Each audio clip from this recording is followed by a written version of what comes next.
I'm not sure. I mean, I think so, yeah. I think it's just random. I just think it happens to different people.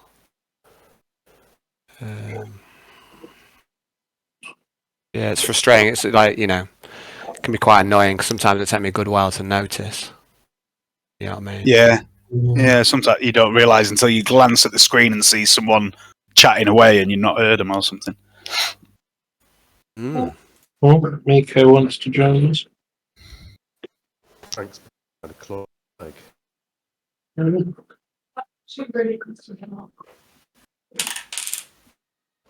Okay, guys, if we're all ready. Hayden, would you take us in, please? previously, Arcus Heresy. Very nice. Yeah, you're very quiet there, buddy. I'll do it again. Do it again. Do it again. Previously on Darkest Heresy. That's more Arnie-like. Episode 46.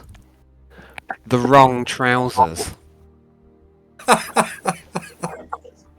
It was day 10 after the orbital assault. Courtney and Tommy Lee sat in Cell 54's outer chamber, discussing the fine art that Tommy Lee had slathered all over Courtney's carapace helmet. Inside the holding cell, Lizardman Cletus hammered on the door asking to be let out. But no one could hear him. Had he been forgotten about? Outside, the conversation between Tommy Lee and Courtney took a sinister turn. As they debated the finer points of artistry, Courtney leaned in close. The odd couple stared deeply into each other's eyes. What did they see? Courtney's voice changed. We meet again, Mr. Prickles. I knew our paths would cross again. The moment passed quickly. Tommy Lee felt the fear, heavy and paranoid. He made his excuses and retreated to the toilet. Inside the holding pen, Lizardman Cletus heard none of this. He decided to entertain himself by staring at the walls. And he got really good at it. Arnold spent his day screening Orpheans. This batch had two standout recruits. One was called Hefe. He seemed to have a sound understanding of mechanics, engineering, and he had a can-do, innovative mindset. Jeff, you were talking about, right? That's Hefe, man. You renamed him Hefe, Johnny. I don't know why. It's now canon. The second was named Jeremy, who had a very high IQ. Arnold dispatched Jeremy to assist the navigator, and he took Hefe to the technical workshop. Alexa was there. She had just finished Final Darkness, a chain axe that was a work of art. Masterpiece of killing. She presented it to Arnold, who seemed to tear up. No one had ever given him anything so beautiful before. With this axe, he would be unstoppable.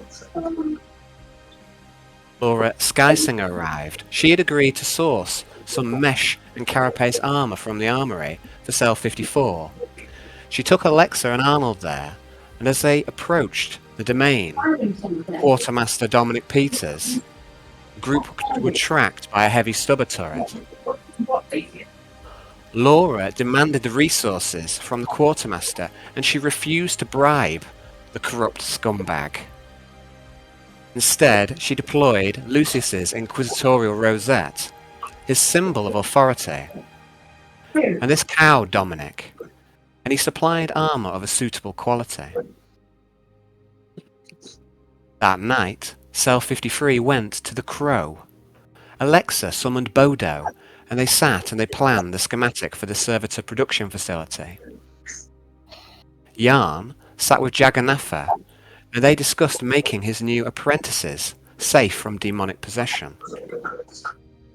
And Arnold sat with the King Cook and Yuki Gleeflesh.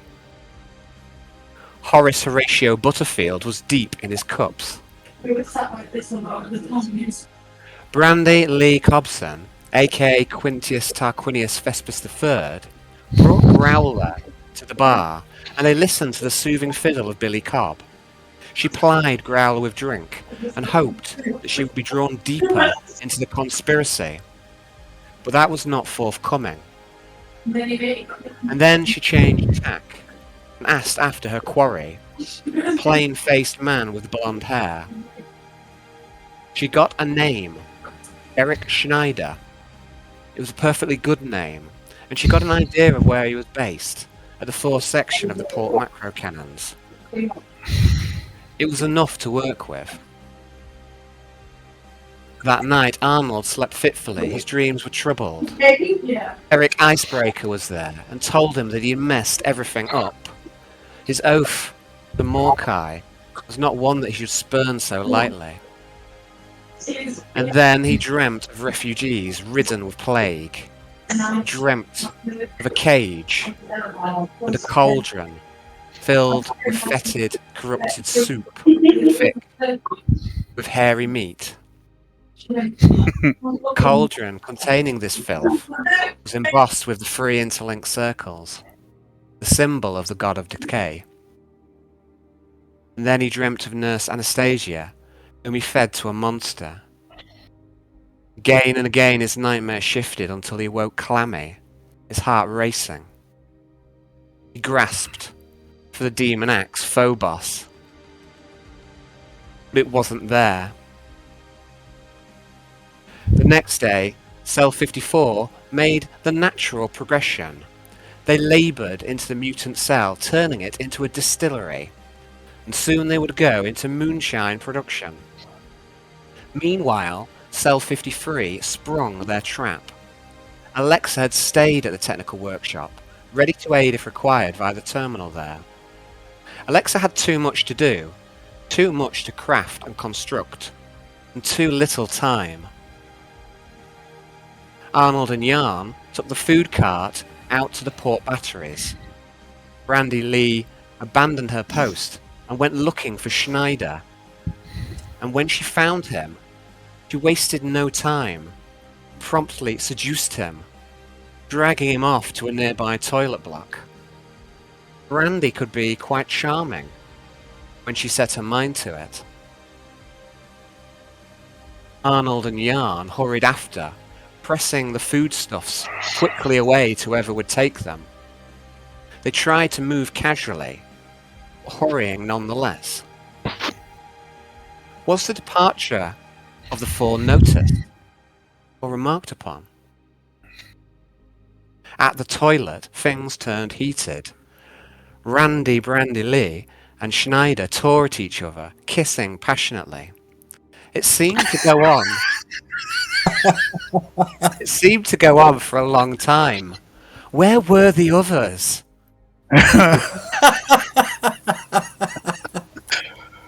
They were taking too long, far too long.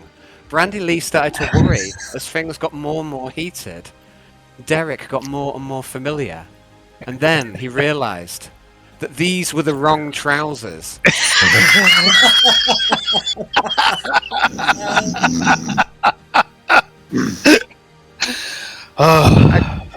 Angry and deceived, he stormed off, but at the door, Arnold and Yarn were waiting in ambush. Schneider backed away from Arnold's grapple, but he slipped. The floor was soapy. Why was the floor soapy? Derek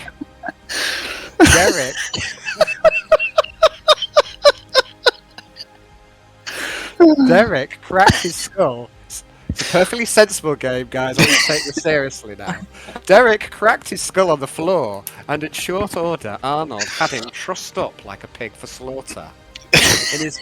In his mouth, he shoved a particularly dry scone, and he fastened it with his red scarf. Their manhunt was complete. Arnold had picked up his captive and placed him on the trolley. Cell 53 had captured a traitor. It's a chill You're out. right, guy. Are you right there, Dave, buddy?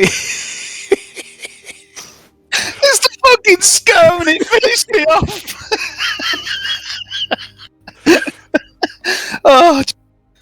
Oh, fuck. Oh. Right, guys. I'm okay. Okay, you good? Yeah. Good. Right. Fantastic. So I'd like to start today's game. It's day 11. And I'm just going to start today's game. Before we hop in straight to the interrogation, I'd like to just start off back with cell 54. We've I'm sorry, I read all that earlier today and I still found it fucking hilarious. So it's day 11. So cell 54, you've already kind of decided what you were doing with cell 54 on this day of power play. Tommy Lee is working on painting Courtney's armor. Courtney is identifying a sword of Luke's, the lizardman, who is now dead meat. And Nixios and Lizardman Cletus are overseeing the production of a still, which is being manufactured by Nick Davenport, the free-armed dwarf builder, and Jefe Ortigas, who is one of the Orphean recruits. And it seems that Nick is taking the lead for the most part. And the still is coming together nicely, and it's been fashioned from copper, which Alexa had smelted down from Drachma. So there's a pile of copper outside. A Camphian copper. Yeah, well, it's not Iron Camphian, no, Orphean copper, sir. From Oh, sorry, Orphean, sorry. What game? Yes, indeed, Iron Camphians. What happened to those guys? I hear their planet's been destroyed. I'm not sure it ever existed. No, it's not present in any of the records anymore, is it? Nope. What exists by culture is the ghost fire extract, which keeps you coming across throughout the galaxy. Okay. So what I'd like, we've got something outstanding to do on this day for these guys. If you want to do a little role play, you're welcome to. But what I'd like one of you to do is to make a crafting roll for this still that's being produced. So I don't know who wants to roll the dice for the production of the still. I will. That's Yeah, I'm not there, Craig. The minute you're there as Courtney. Courtney is outside. She's in like the outer chamber, and she's sat with Tommy Lee outside. If you look at the map, Johnny, if you're in roll 20, that's where you are. Can I roll for Nick then? You can. There is actually a character sheet for Nick. I'm on it. You're on it? Yeah. Is it trade Smith, Mason? It's you should have trade right, I think. I've got trade right, primitive. Yeah, that's still good though. Yeah. Does So it get any modifiers? Yeah, so you're going to get a plus 10 for Jefe. You're also going to get a plus 10, like plus 5 for Lizardman Cletus and a plus 5 for Nixios. So it's total plus 20 on the crafting roll. Okay, And there's a cost of 5 units or 5 kilograms of copper, which I've already removed. Okay, so the production takes the best part of the day. Like I say, Nick takes the lead for the most part, but Jefe contributes quite a bit. And at the end, they both step back, and Jefe lights like a thin rolled cigarette that he rolls himself, and you recognise it as Orphean shag. And they both... Pause for Johnny. Sorry, what was that, Hayden? What did you say? Is that full No, wear? it chokes on my fucking Full cough. wear shag. Half-wear. I don't know what that means. Full ball. Full bar. Half-wear shag. I'm not sure I know the meaning of your phrase. Does why it- not? Why not? I'm sorry, it went over my head if it was, Why if it was not? an innuendo, sir. But why not? Okay, so the still is constructed, and Jefe he smokes his really thin, hand-rolled IO stick. Hey, FA! You I've got another one of those IO sticks for me, have you? And he goes, no problem, boss. Now we must practice my Mexican accent. And I'm gonna need a code phrase to get into Mexican, I believe. I don't know. Has anyone got one? Anyway, he rolls one for you. Bingo. Gringo! And he rolls you one. And he rolls really. It's quite a thin IO stick, like he's trying to conserve the tobacco. But he passes you on. There's no filter. He passes you on, and he lights it. I will try and I'll hold it between my claws. Okay. At the side of my big lizard man mouth. Okay. And he goes. Effie goes. I say, good job that we have done on the steel.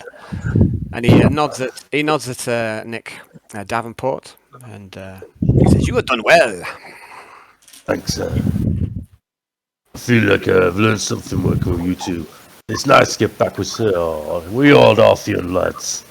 Well, when I get some mash, I'll invite you round. We'll try a first batch together, no? God.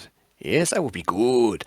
And you have got a drum of mash, which I've moved into this room, Hayden. So that's the one that you've already started, and that's partly mashed.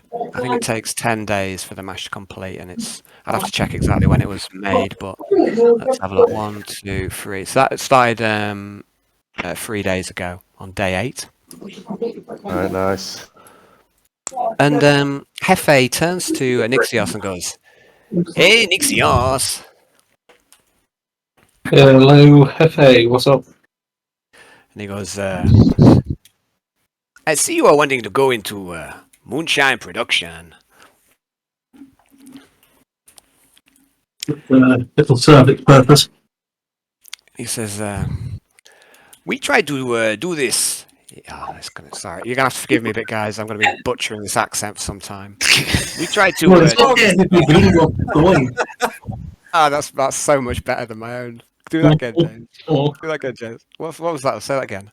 I said, it's okay, happy gringo, keep going. It's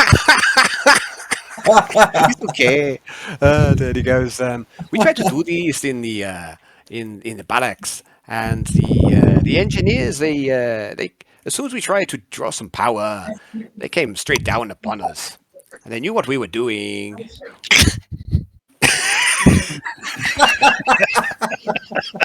Sorry. Maybe we should get ourselves a self-fueled one. Better get canisters, no? You gonna go?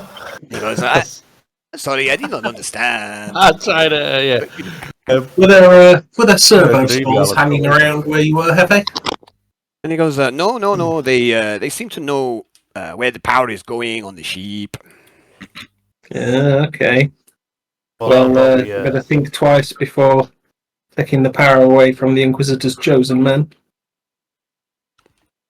And he goes, we still have a heater we can use for the steel if you want to use ours. But again, we will need to draw power. And he heads up to, actually, he leaves this room. He says, there's no power in this section, but I noticed a port up here. So you got your power's on the outside area, but the inside bit doesn't really have any power ports. Okay. So what you can do is you can run a cable into. That's so weird. Why is there no power to the inside? He why says, don't we just use a Parisian burner? He says, that is an option. If you have the fuel, you can set fire in here. But I don't know. I don't know if I don't know what the power is like in jails. I don't know if people have power sockets. But in this jail, kind of lasted weeks. in this prison, there's no plug sockets for the inmates. Yeah, okay. I get you. So there is some outside here, do you mean? Yeah. So what you can do is you could run a cable into this room. Okay. But this kind of central door, it would have to be left open. Okay.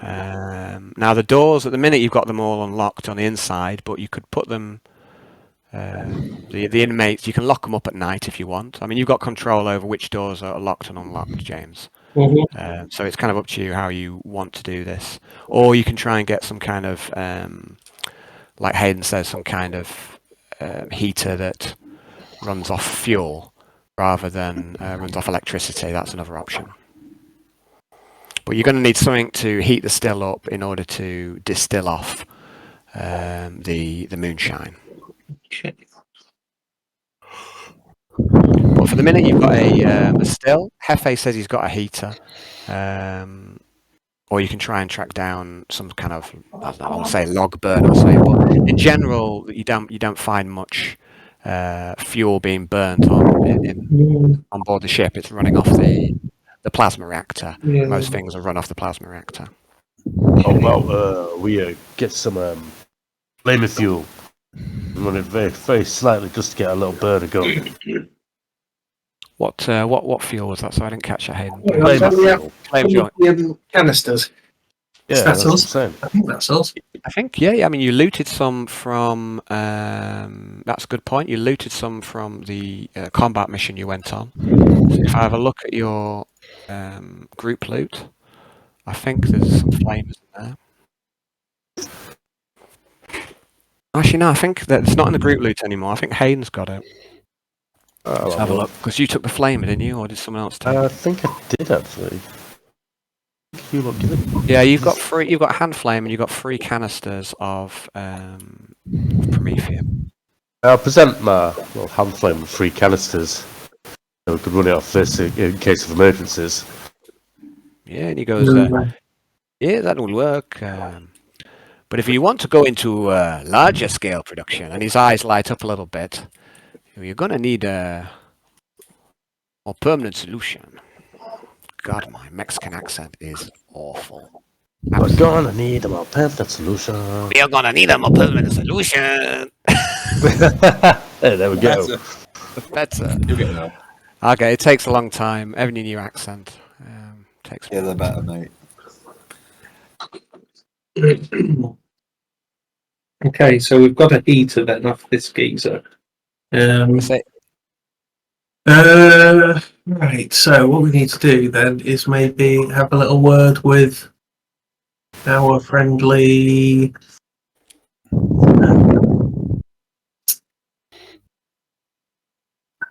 mech engineer.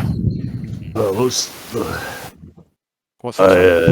It looks like this door needs to be left open for Wyatt to run through, no? And he goes, yes. Oh, no, that's awful. Yes, if we can run cable through here, but I think if we draw power from the port, then the engineers will know. Yeah, that's why I'm thinking we need a laptop in the case. Who's that heavy breather? Is it Hayden? Or is it? I think it's the me. heavy breather. Dave, the heavy breather. I think it was me because I had my microphone right up my nose for some reason. It's normal. Was Alexa busy, Al? So today just how we are in the timeline is that day 11 is a day where you've captured your quarry. So that happened around 10 o'clock in the morning. So we've actually gone a little bit past where the other group is in the timeline, but you're on the same day. But yeah, I mean, I think Alexa's spending today crafting. Well, we'll get to what she's doing on day 11 at some point. But if you want to, comms into, I'm sure you can. Yeah. Feel free. I'll You're on the same day in power play at the minute. Yeah, so I'll comes into Alexa then. Acknowledged. Hey Alexa, it's Nixios. I'm sure you're terribly busy with all of your mechanicum things, but we need some kind of power supply in my quarters, and we need it off the books. You know what I mean? So no one's watching the power that we draw. Do you think it could help? Hi. So what I'll Yeah. There's something up with your sensitivity, Johnny. I'm not catching everything you're saying. Right, okay. I don't know if there's You can change your sensitivity in there's like a cog in Discord. If you click on the cog, there's a section like voice and video. Maybe have a look in there. Yeah, I'll do it. Yeah. Check your input sensitivity, maybe.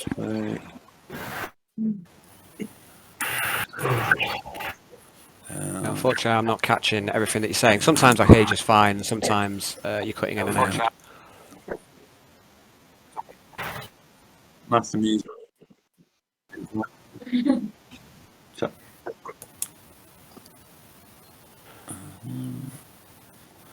No, it's music volume in my master volume, master music volume. Well, that's it. That's all I've got in my my options. Your voice and video. There's no input sensitivity in your. Yeah, but yeah, it might be because Discord. So I'll just check. I'm just.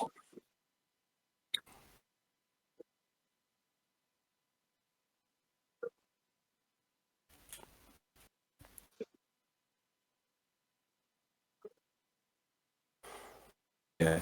Can you hear me now? Yeah, me know. Hear me now. I can hear you just now when you just said, "Can you hear me now?" But before that, I didn't hear anything. Can you hear me now? Yeah. Can you Yes. Yep. Can you hear me all right? Yeah. Unmute. Yeah. It was doing. That's what I was doing there. It sounds like your connection's a little chuggy as well. I don't know. We're getting a little bit of robot, Johnny. It's a little bit chuggy. Yeah, sorry about that. Hey, But that's no worries. Okay, so that's ideal.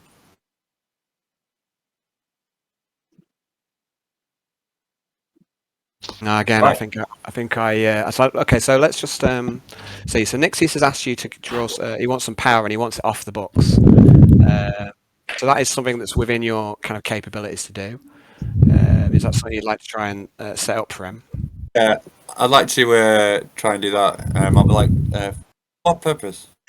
What purpose? Well, booze. The simple illicit booze for sale on the black market and give us some leverage, allow us to procure things and have something in trade. And should also be quite good for morale as well. So hopefully we're going to be making some alcohol, but I've got a feeling that we don't want the engineers to find out about our production, and so hiding the power supply is part of that equation. Knowledge. Standing. Try and tap into the ship. Okay. So so there's a terminal in the technical workshop, which is where you are, Johnny. You can, you can route power from systems and just basically reroute a lot of power or a fair bit of power to that area. Mm-hmm. That sort of area of the ship. Is there anywhere in particular that you're rerouting it from? Life support. Okay. I mean, he probably doesn't need a huge amount of power. Like the amount of power required to give life support to the whole ship is probably much larger than enough required to make some moonshine. So you reroute a little power from life support. I'd like you please to make a tech use test, Johnny, at minus 20 in order to do it secretly, in order to hide your tracks. You also get D3 rerolls per game for your intelligence. So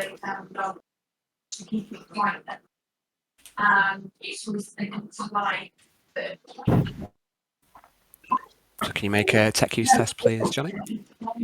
At minus 20. Take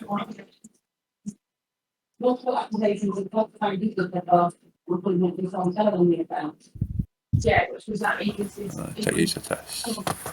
Bear with me.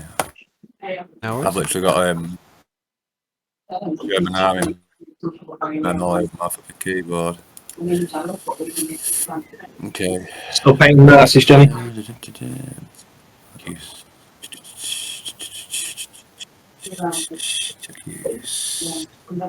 Of course.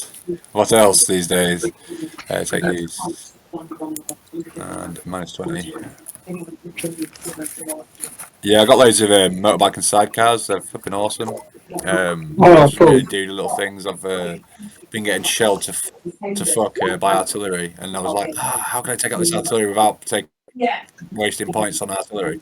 Because I do take it, but I tend to use it for other things. It's just pointless shelling other artillery. So I thought, well, I'll cut the cost of that and spend the points on like 3 motorbike and sidecars with like medium machine guns on them, and then just race them to the back into the back line and fucking machine gun artillery crews.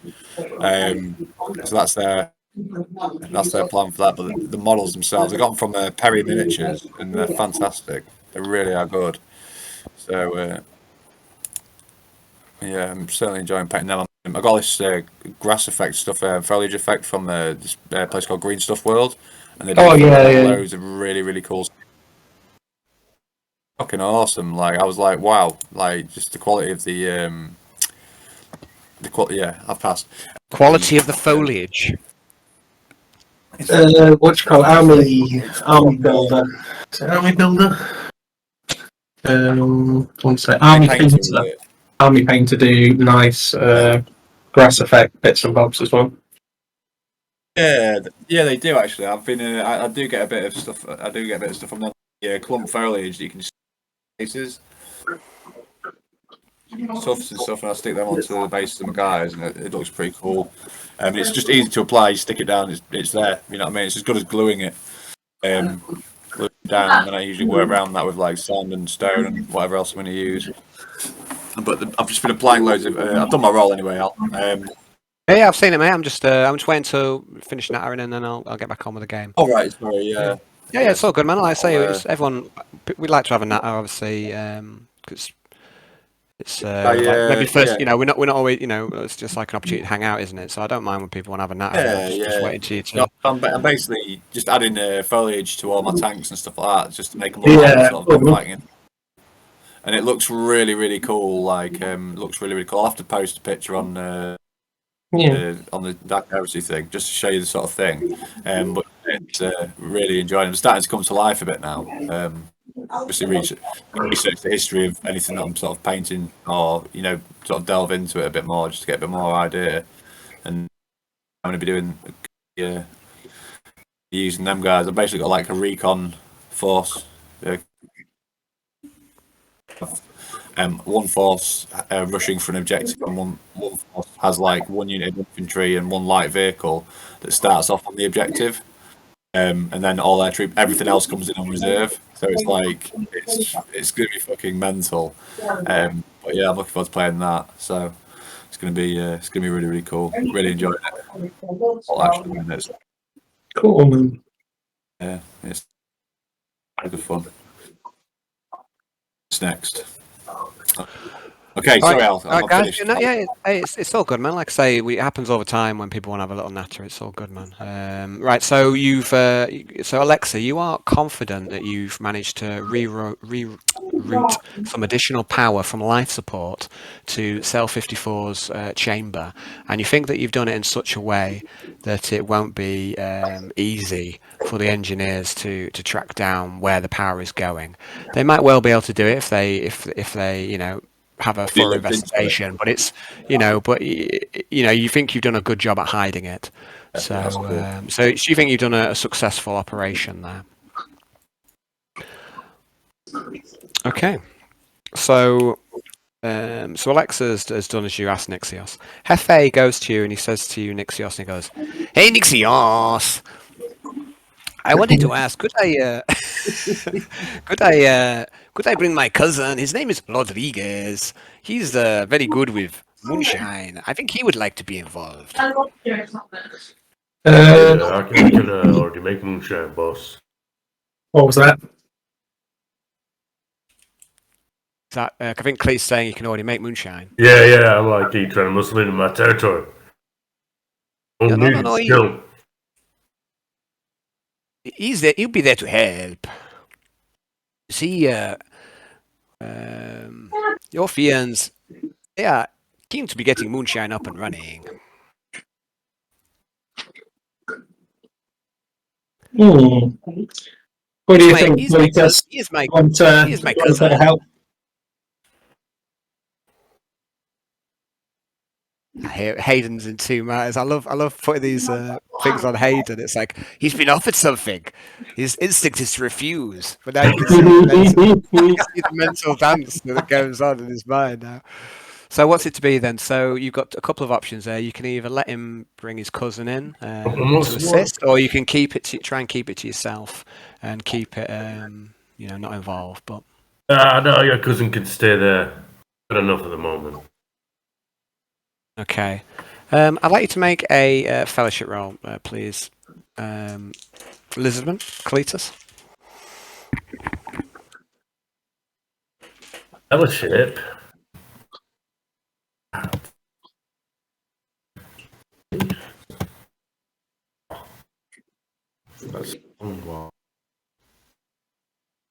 That's A mellowship.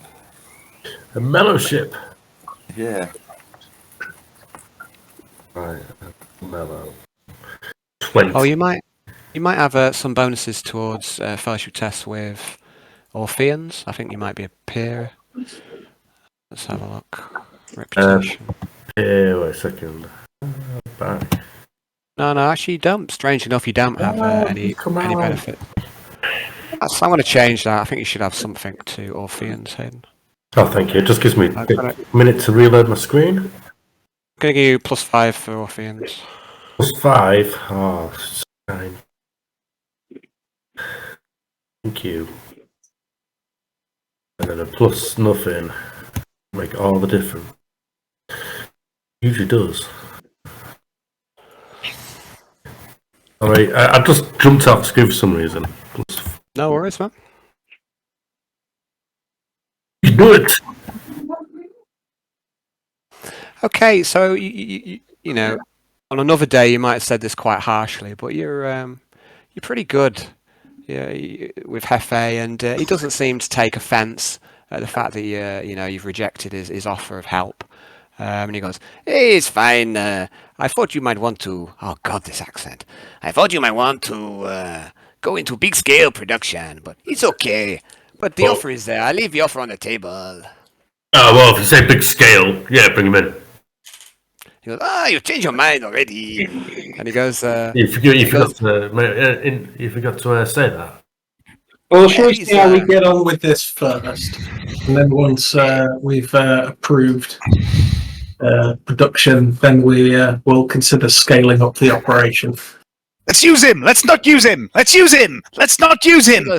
Oh, you're right, Dave. I think he's love giving you cursed. guys.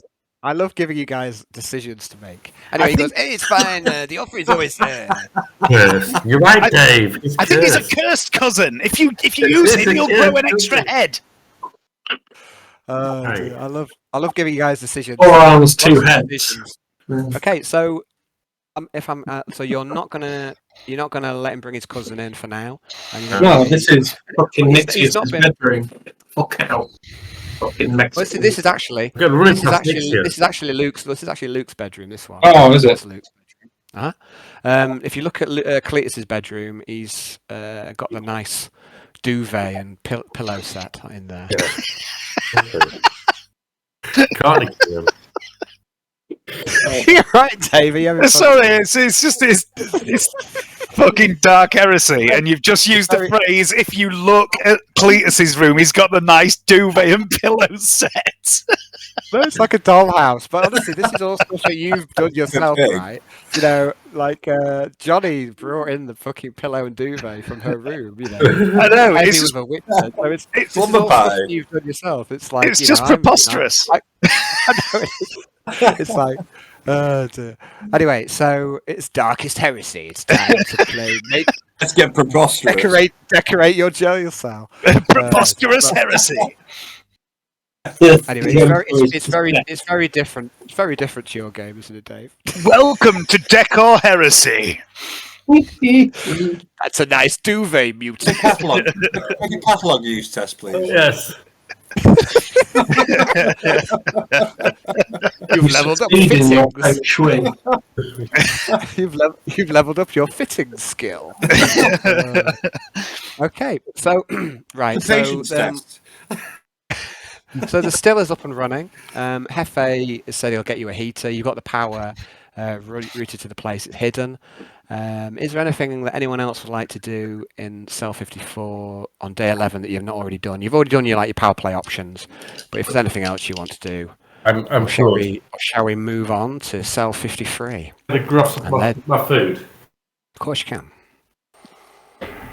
No, you are forbidden Okay. from eating, Hayden.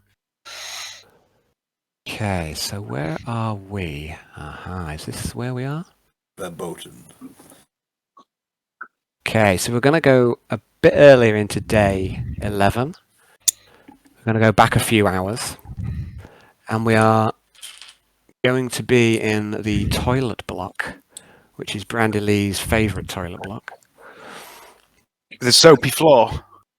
With a soapy floor. It's a mystery why it's so soapy. Someone must be running some weird club in here or something. Okay, so I'm going to go for a slash and then we'll start. I'm not quite sure what to expect from the next moments in this game. Your worst nightmare, Alan. Going to the toilet.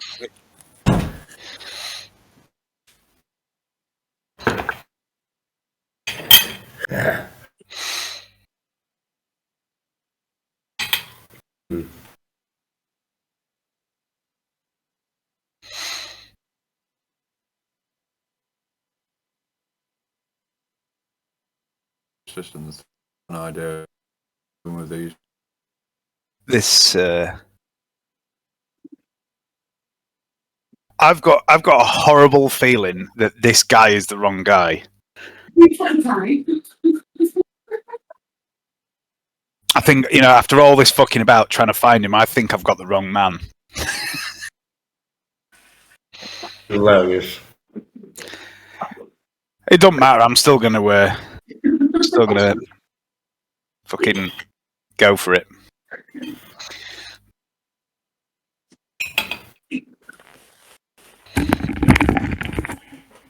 Okay, so what's going on there?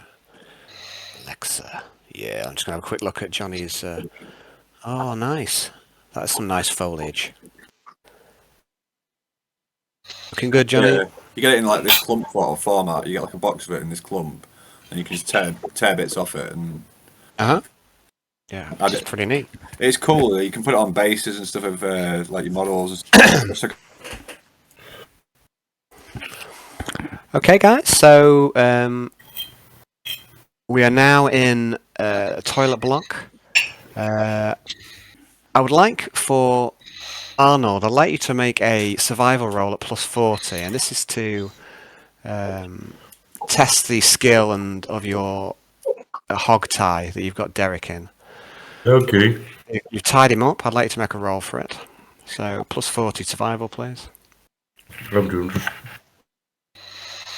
So I've got the right person.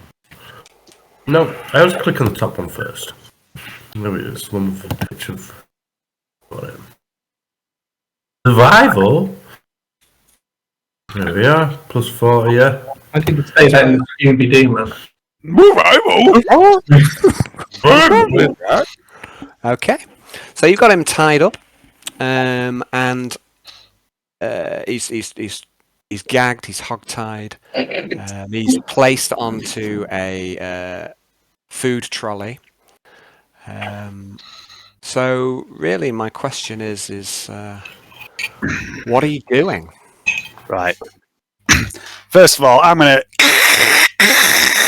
vox Alexa. I'm gonna go, Alexa, can you clear the servo skulls between my location and our cell, and kill any other surveillance en route as well, and let me know if there's anyone en route between here and there, and can you meet us in the quarters? And we need your help. Bring an auspex.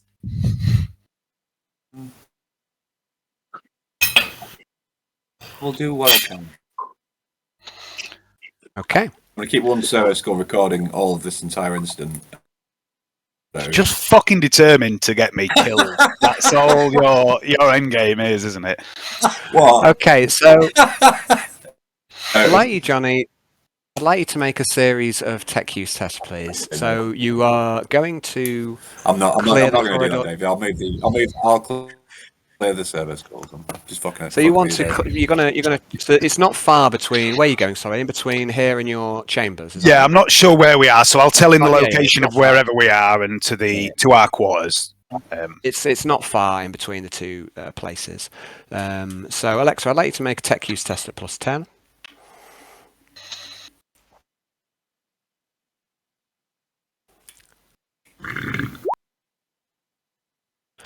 Okay, so Alexa, you clear the server skulls, you scan for people. You see there's a couple of people in between.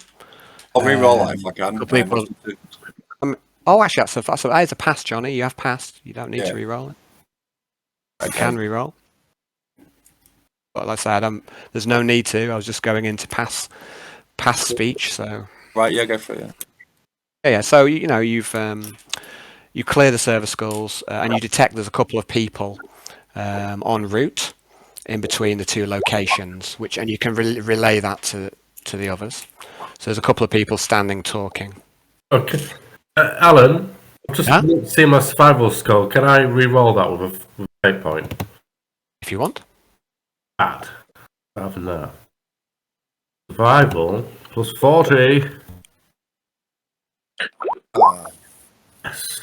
Okay. You're confident in your rope work, Arnold? Good. One of those knots when he pushes it gets tighter. Contracts the rope.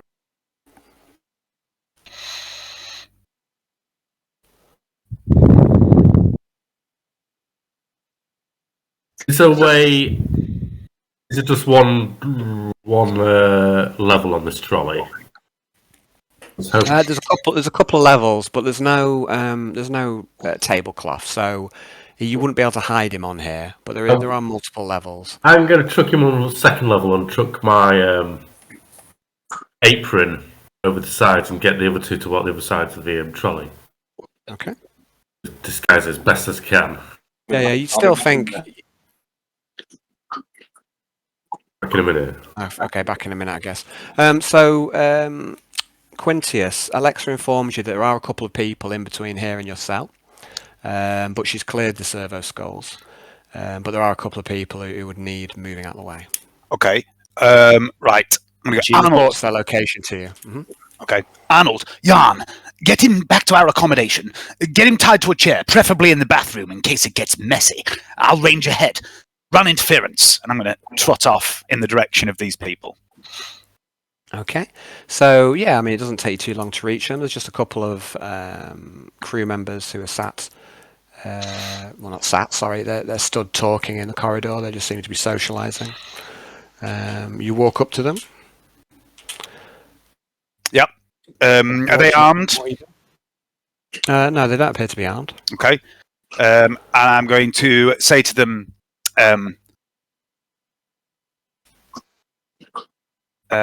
going to say, quick, we need to get out of here, pointing in the opposite direction, going, the ship's going mad. It's opening all... Now I'm going to say it in Brandy Lee's accent, of course. The ship's going mad. It's opening all the doors. I don't know what's going on. We're all going to die. Ah! I'm going to start screaming in the hope that they'll Han Solo the fuck away. Okay, I would like you, please, to make a deceive roll. It's quite a believable deception, so I'd like you to add +10. Okay. Deceive. There we go.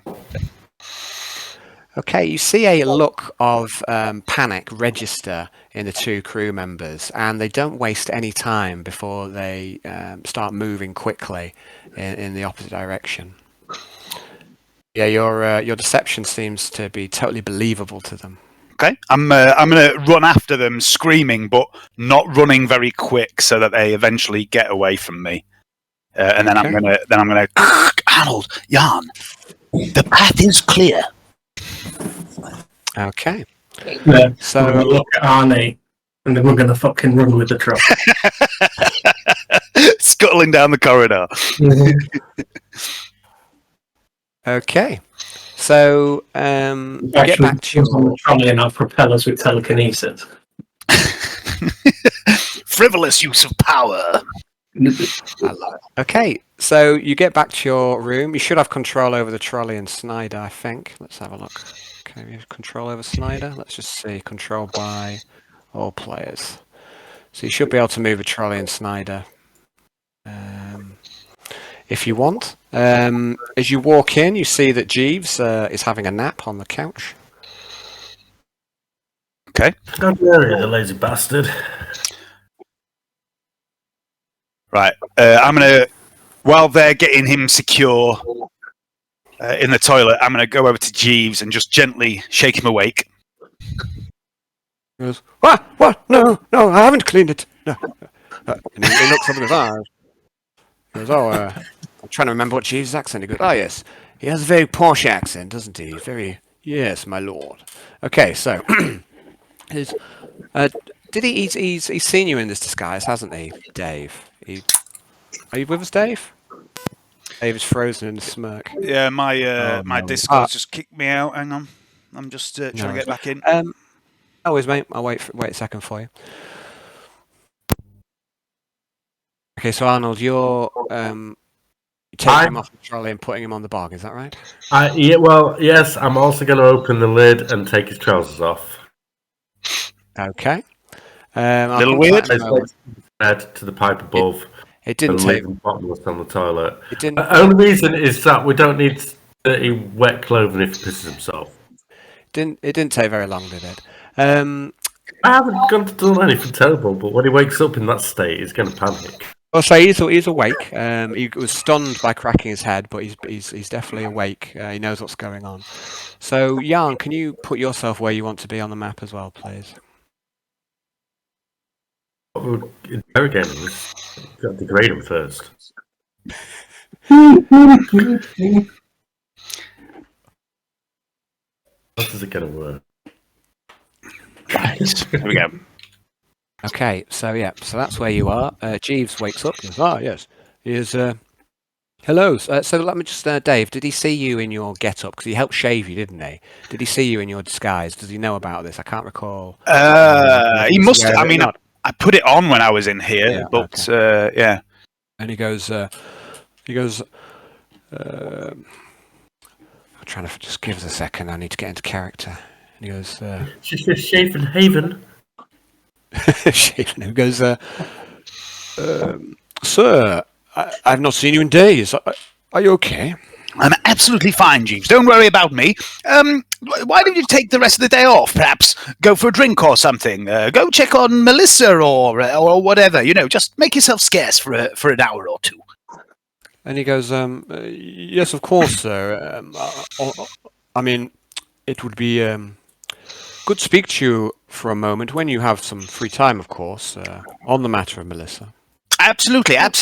I'll contact you shortly when I'm done with my present business. And he goes, very good, sir. I must remind you, of course, that you have not yet acquired for me a combead. Ah, yes. I'll sort that for you. Yes. Don't worry about that. Thanks, sir. Yes, very good, sir. I shall make myself scarce. Good. Rightio.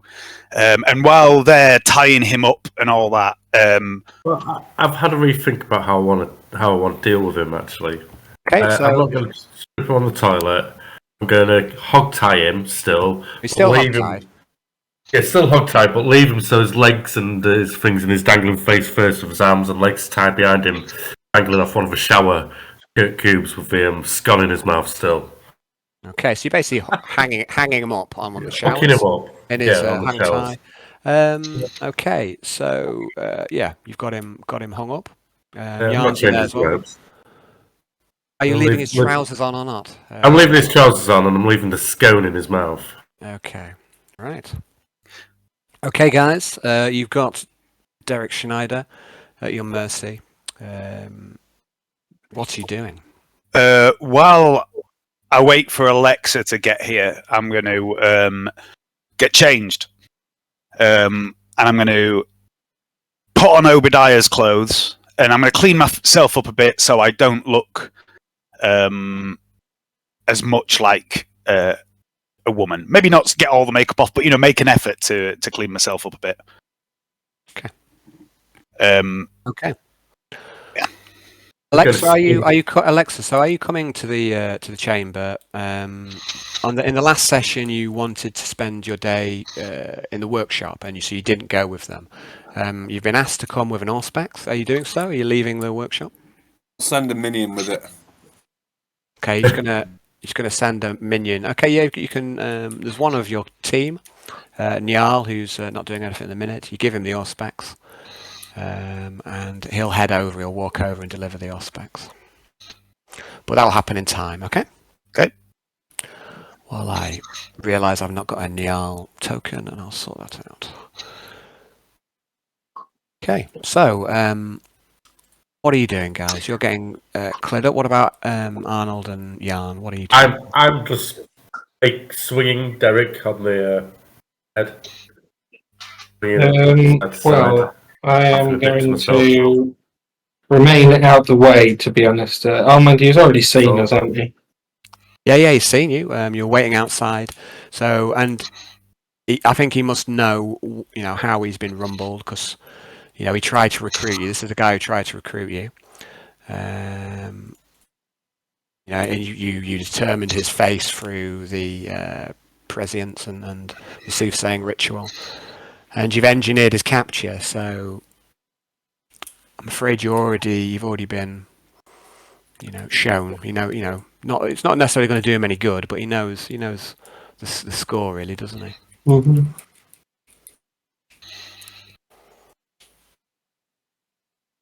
Okay.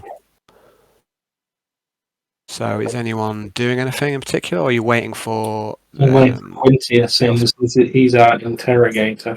So what about you, Quinty? So are you waiting for now until the Auspex arrives, or what?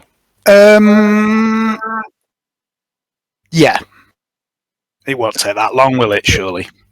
I'm just going to swing him again. Okay. Give him a push, keep him swinging a bit. Right, you are. I'd like you, please, Arnold, to make an intimidate test. I'm going to growl at him while I swing him as well. Okay. Yes, intimidate. Intimidate. It's a basic skill, so you should have it even if you don't have it. I'm pretty sure you've got it, haven't you? Got it. I took it. Of course you've got it. Okay, you see that he's starting to sweat. As you've got him there, and you've got him telling you mercy. You see that he's starting to sweat. He's trying not to give anything away, but you think that you're unsettling him, Arnold. The doorbell goes bing bong. Ooh. Why isn't she just coming in? I'm going to go and open the door and go, Alexa, what are you doing? You don't recognise this guy. And he goes, I've not got an accent prepared. And no, he's not Mexican, so he goes, all right,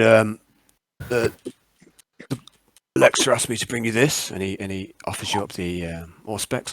Name's Njal. Oh, for fuck's sake, Alexa. Thank you very much. I'm going to snatch it off him and shut the door in his face. She's very busy. And then I'm going to... Jan, Arnold, do either of you know how to use a Auspex? I was going to walk around the corner and come here because I don't want to speak in front of this guy. That's exactly why I'm doing what I'm doing as well. I'm trying to make it look like we know what we're doing. I have nothing to do with tech use. I've got a thick jaw. Jan, do you know how to use an Auspex? Honestly, give it a day. How hard can it be? I don't think Jan does have tech use, man. Right, okay. I'm going to go. I'm going to use my survival skill on it. I'm going to say into the combi, for fuck's sake, fucking woman. Right, Arnold, I'm going to give you an Auspex. During this interrogation, pretend you're using it. Look at it like you're monitoring his vital signs or something to see if we can detect if he's lying. Fucking bitch. And then I'm going to drag a chair into the toilets, give you the Auspex, and I'm going to sit down right in front of him. And then I'm going to reach into my pocket, get out the interrogation kit that Jagannatha gave me. I'm going to place it on the edge of the sink, but I'm not unpacking it. And then I'm going to get out my IO sticks, light one, offer one to Derek, and give him a smile. Okay, so obviously there's no way that he can smoke. He's got a scone in his mouth. He's hanging from the shower block. He's totally trussed up. He's got no options here as far as taking the cigarette. But he looks at you, and you think he already looks slightly unnerved. And who could blame him? I'm just going to put the packet down on top of the interrogation kit, and then I'm just going to keep smiling the whole time and say to him, now, the thing about torture, Derek, inflicting pain to extract information, is that it's not always reliable. People will say what they think you want to hear, just to make the pain stop. I've seen it.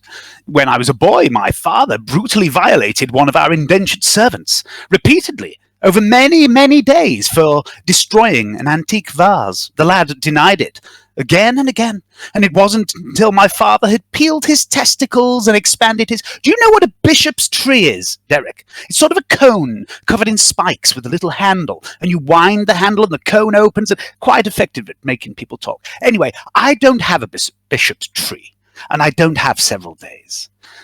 But what I do have right now is control. Control of this situation, of you, and of my companions here. But I'm a generous man, Derek, and I'm going to offer you the chance to take control of this situation. You see, this entire conversation could end in one of several ways, and you lucky devil, you get to choose how it ends. One way... Sorry, Hayden, go on. Go on, I was going. Well, after you've said this, I'm going to take the scone out of his mouth so I can reply. I take a bite out of it at the same time. Okay, so you untie the red scarf which is holding the scone in place. You take the scone out. Are you sure you want to have a bite of it? I'm going to have a bite of this terribly sick thing and then stare at him while I have a bite of this. Okay, so this scone is incredibly dry. It's not very tasty, but it's got some calories in it. But you did select the driest scone, and you're not sure, but it may, you may have chipped one of your teeth. You don't know. Anyway, so he can now talk. Scone heresy. He spits dry scone out of his desiccated mouth, and he goes. I'm listening. And are you out of the way, do you say, Jan? Are you in here with them? I'm out of the way at the minute. You're out of the way. Okay. And you see Quintus' eyes are glancing around like he's looking for Jan. Okay. One way this ends, my friend, is that this large chap here gets to play with you. You know, he can pull a man's arm clean off and stick it all sorts of places. Yes. And another way is my other friend. I imagine you already know a little of what he can do, since you tried to recruit him into your mutiny. You see, the penalty for such a crime, rebelling against the ship's captain, and an Inquisitor, no less, is death. But you, lucky man, you get to choose your own death. You can choose it at the hands of a butcher. And I'm going to gesture at Arnold. Or you can... I'm going to wait for Scone. Or you can choose... or you can choose to be given over to a man who can literally crush you into a tiny little ball with his mind. Option 3, you can talk to me, civilly, as we are now. You can tell me what I want to know, and when the time comes, when this conversation comes to an end, I give you my word as a gentleman that I shall make it quick and painless. Of course, I know what you might be thinking, that your loyalty is unshakable, and that your will is strong, and that Arnold here could beat you to death with your own leg and you still wouldn't talk, or that Jan can do whatever it is that Jan feels like doing. I'm not sure if his power actually has any limits. But still, you will not let slip from your lips what it is I want to know.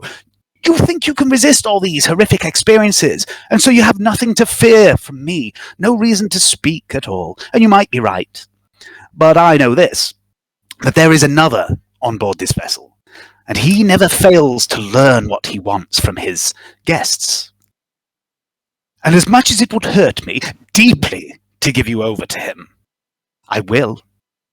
And you'll have a much, much worse time in the pain amplifier. So, Derek, what do you say? Who do you choose? Whose questions would you prefer to answer? I'm going to unveil the rest of the scones on the trolley. No, not the scones. I'm trying to intimidate him a bit, Alan, with my fellowship. I get that, Dave. I get that. Yeah. There's a few things that are going to happen. I want to just go through them. I've been making some notes, and firstly, I'll applaud you. I know you've been. That was a nice. Nicely done, Dave. So, first thing I wanted to ask you is, one thing I want to say to Hayden that just popped into my head is that you could probably beat him to death with the scone. It is that dry. It's that dry. Is it dwarven bread? It's kind of, yeah. I mean, it's made by Horatio Butterfield. But, About butter. So anyway, so the first thing I wanted to ask Dave is, when you are offering him the quick death and all that, is that a deception or is that the truth? It is the truth. It is the truth. Okay. Yeah. So I would like you, please, to make an intimidate roll. You're welcome to use your fellowship rather than your strength or what have you, and you can add a +10 for the presence of Arnold Stormstiger and his array of scones. Yes. Scone bonus. Sconus. Yes. Yes. My notes. Okay. I don't know what my notes are tonight, but I've literally just written scone bonus. Okay. Okay, so as you see it, you're evaluating, man. You're looking him deep. There's a lot of eye contact going on there, Quintius, and you can see him sweating. There's sweat that's starting to drip down the side of his face, and you realise he must be in quite a lot of pain already, just from the weight of himself. He's basically being hung up, and it must be quite agonising. Just a subtle form of torture already. Yeah. What Arnold's put in him, and Go rob him a little bit. you're gonna rock him. Give him a little rock. So you're quite confident that he is not in a happy place, and you're quite sure that you have intimidated him. Now, as you ask him his question, there's an awkward silence for a time, and then you hear something. You hear you hear a comm bead going off. You hear and you hear like a little tiny tinny voice. You can't quite make out what's being said. I'm going to try and grab it out of his ear. Okay, so I like to We can hear the combi though. at the minute, if you're out of the way, Jan, not you. It's just you. It's just Arnold and Quintius who stood in front of Derek. So I'd like you just go on. What's Not the company. Well, roll initiative. Okay, sorry, Dave.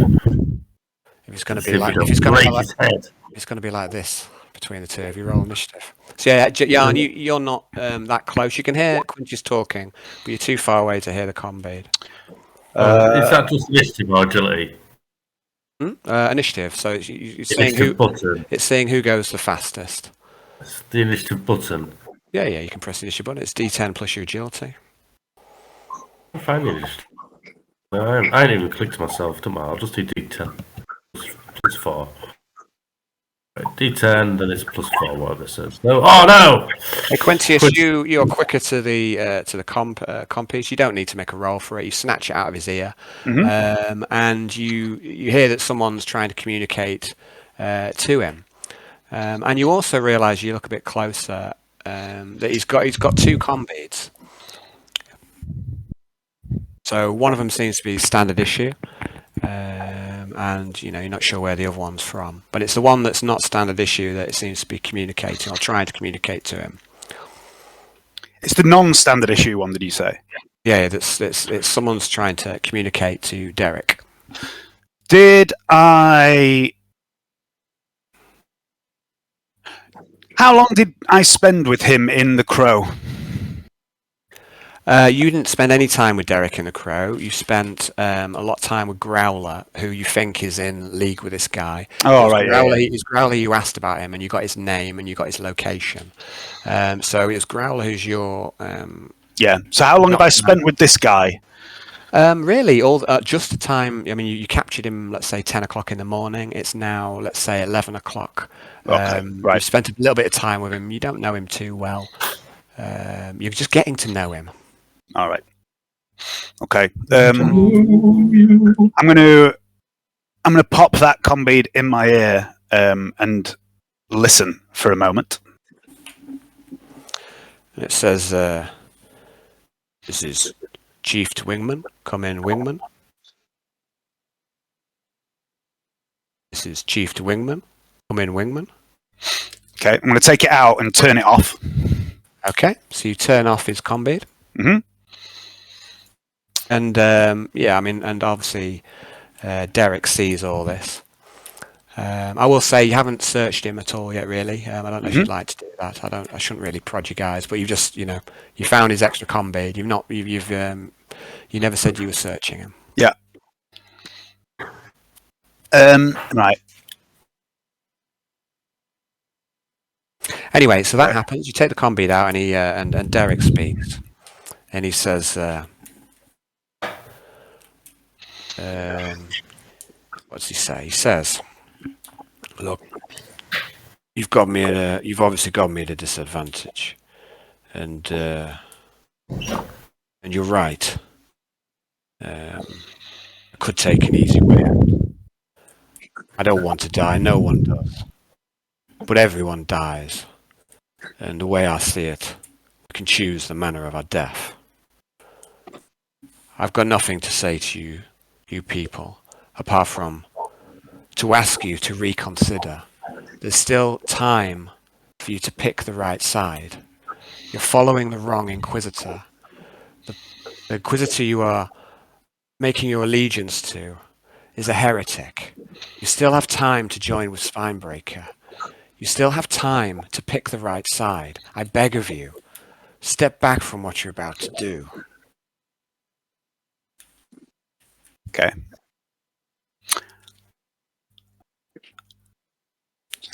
You seem to be under a little misunderstanding here that this is a chance for you to get on your soapbox. It's fucking not.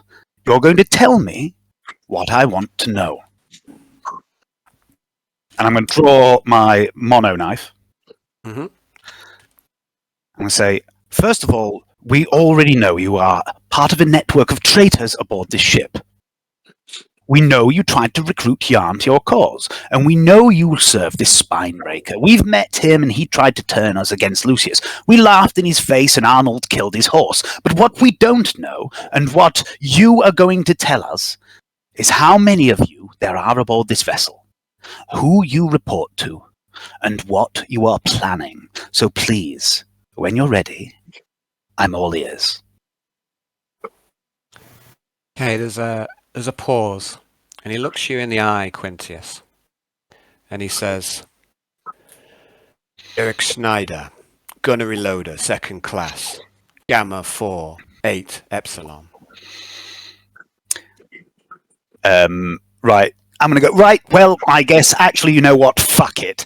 And I'm just going to, how is he hung up? Is he hung up like that? So how I've got it in my mind, Hayden might have a slightly different mind, but what I have in my mind is he's hog-tied, so his hands are tied to his ankles, his wrist to his ankles, and then he's been hung up. Behind his back. He's basically been hung right, up, right. and then he's been hung up onto the shower block. So, yeah. That's how I've got him. So he's kind of like hanging down. Yeah. It must be an agony. It must be an absolute agony just from gravity at the minute. So. All right.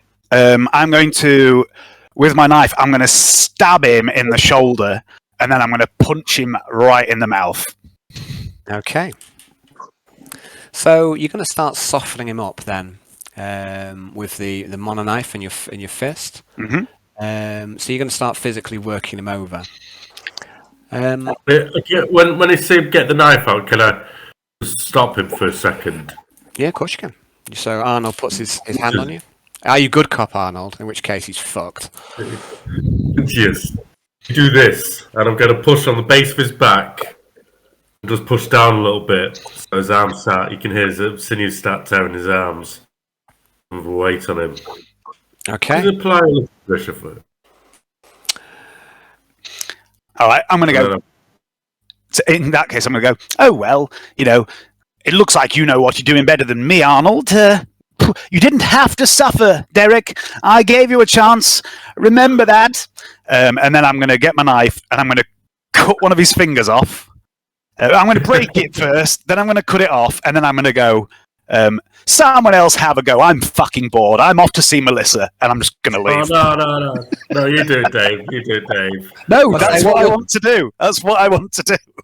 I'm leaving him. I'm leaving him with Arnold. Okay. He had his chance. I gave him his choice. So you break his finger. You don't need to make a roll for this. Mhm. You chop his finger off, and he starts bleeding. And then you say that you're heading off. Yeah. Is that right? So And I do it in a really cheery manner as well, just like I'm off to see Melissa. Ta-ta! So what we're going to do at some point, Dave, we're going to make an interrogate roll. Yep. This is going to take a number of hours. So this is kind of the softening up phase and what have you. And if you make a successful roll, you'll be able to get answers out of him. Okay. So you're going to leave him for Arnold to soften him up. Yep. And are you actually going to see Melissa? Nope. I'm pretending to leave the room. Okay. But then I'm going to come back in as quietly as I can and stand the other side of the shower wall near Jan and listen to everything he says, if he says anything. Okay. I'd like you, please, to make a silent move test at +30 as you try and sneak back in. He's obviously distracted, so he's not. Okay. So, Arnold, you're spending a bit of time softening him up. I'm just cauterizing his fingers, just chopped off with my How are you doing that? cigar butt. Okay. And it's part of the soften up procedure. There's a terrible scream when he loses his finger, and there's a terrible scream when you cauterize the wound, and you don't know how far this scream will travel. And then what I'm going to do next is push him a little further.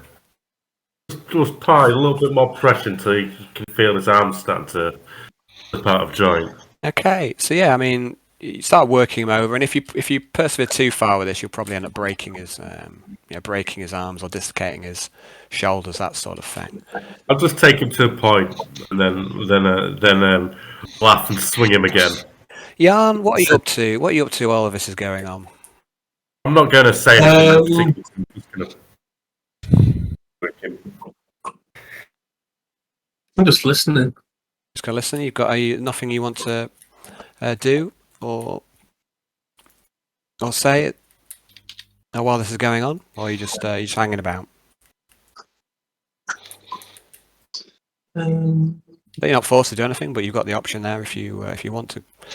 If you want to.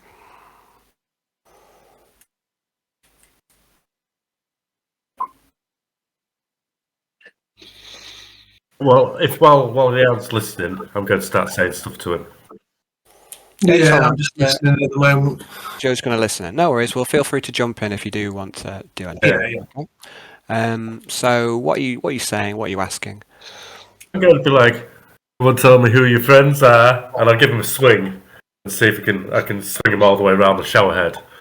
I'm going to put my arm in one half and start spinning him a little bit. Just see some on his arms.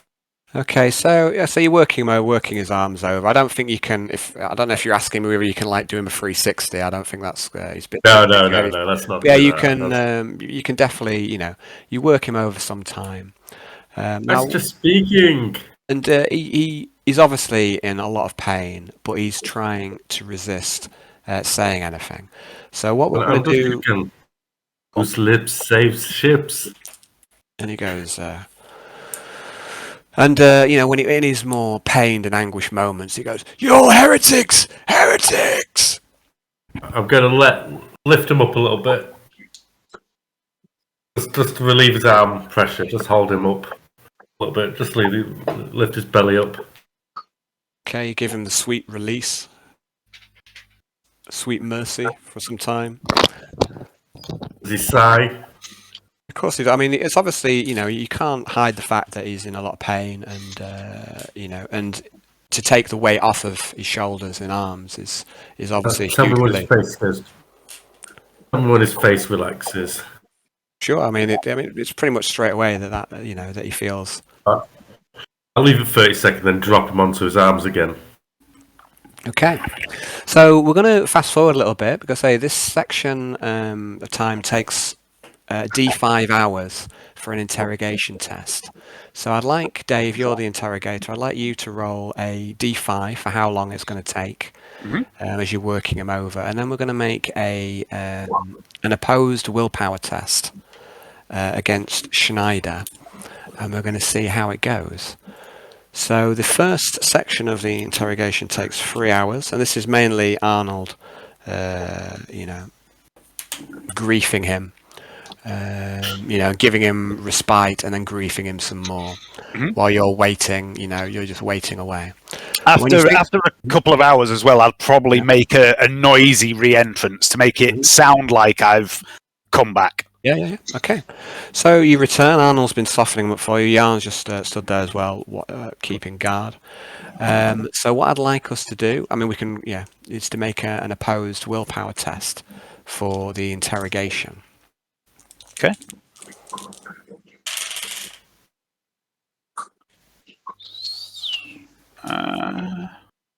There we are. 1 degree of success. And he looks pale. He looks in a lot of pain. You've left him in Arnold's tender care, and it's very easy for Arnold to torture this guy. He looks like he's having a terrible time. But when you see him again, what do you say to him? Okay, so I'm going to come back and say, Derek, still hanging around, are you? Very good. Have you given any thought to our early conversation? Perhaps you want to change your mind and have a little chat with me before things start to get really ugly. Okay, this time he doesn't make eye contact with you. He looks somewhere into the middle distance, and he says, under great pain and anguish, "Derek Snyder, gonna reload a second class. Gamma 48 Epsilon." Yes. I'm not a fucking idiot. I remember. I'll see you in a bit then. Are you okay, Arnold, or do you need a little break? Oh, God, I don't suppose you could give me a stim, this man. I'll see if I can get one. I don't want him passing out on the fun, do we? Yes. Let's. You stay here. I'll pop off and get one. Jarn, do you? Don't worry, Derek. We can party all night long. Philistines. Don't forget the party, Derek. Jarn, do you fancy a little go? Or it's a shame Alexa couldn't be here. I think she would have really enjoyed this.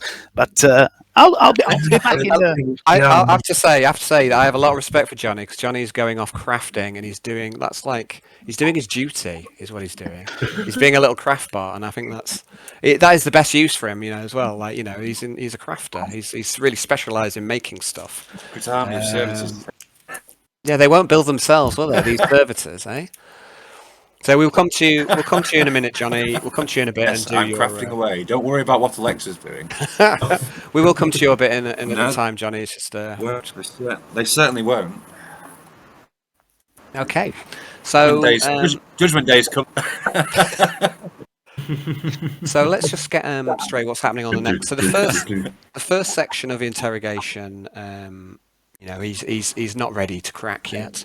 So what are you doing for the next session? I'd like you to roll another D5 for the next section of the interrogation. I'd love to help you guys, but I literally have an intimidate of 19. That's quite ironic.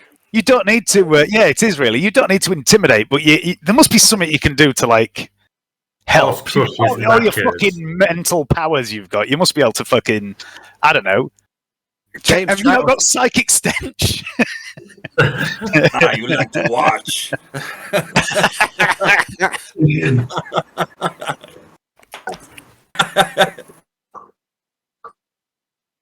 What can I do? What was the fling? Gonna fling a Scone at him. I only take a break and just fling a series of scones at him. we could stop us back on through. Are we going to use? No, actually, I was thinking about going and getting the book. Maybe he'll crack. Throw scones with telekinesis. Yeah. You're Yeah, gonna- I've you're gonna got some- fling. Fling would work. What do I you mean don't you're gonna know. get the Person to there. When you say get the book, are you talking about the Book of Lies? That's exactly what he's talking about. Ah, yes! Overkill! Let's do this. I'm in. Pilot.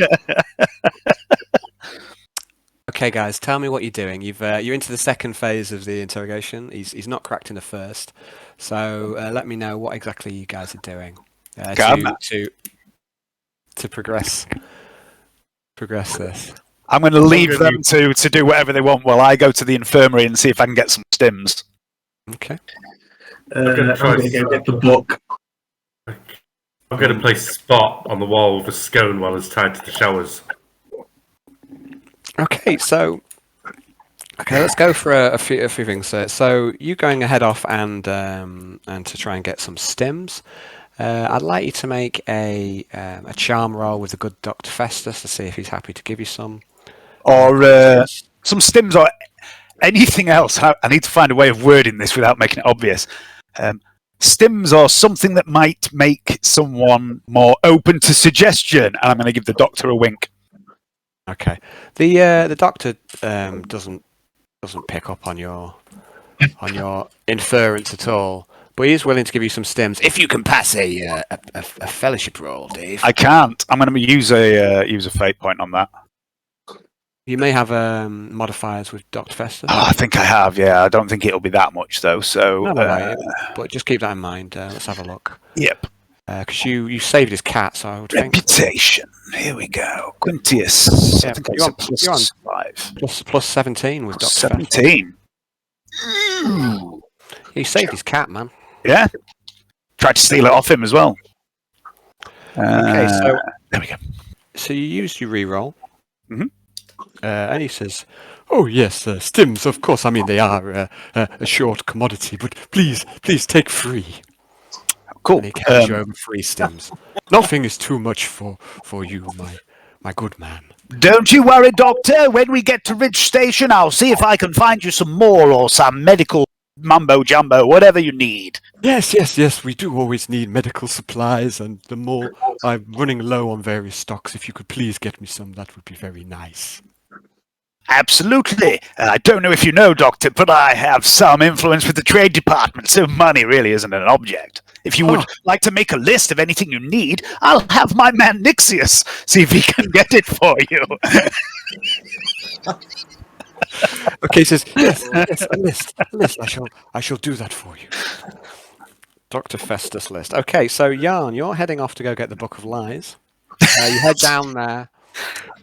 You head down to the to the containment room.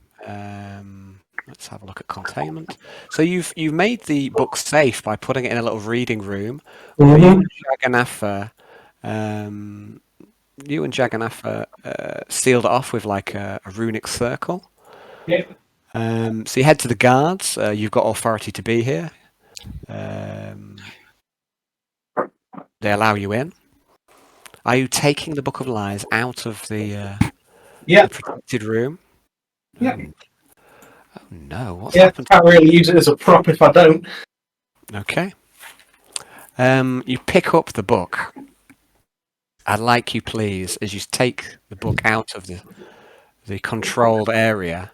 I'd like you to make a willpower test. Or it's a miasma test. You've got a fuck ton of bonuses to this.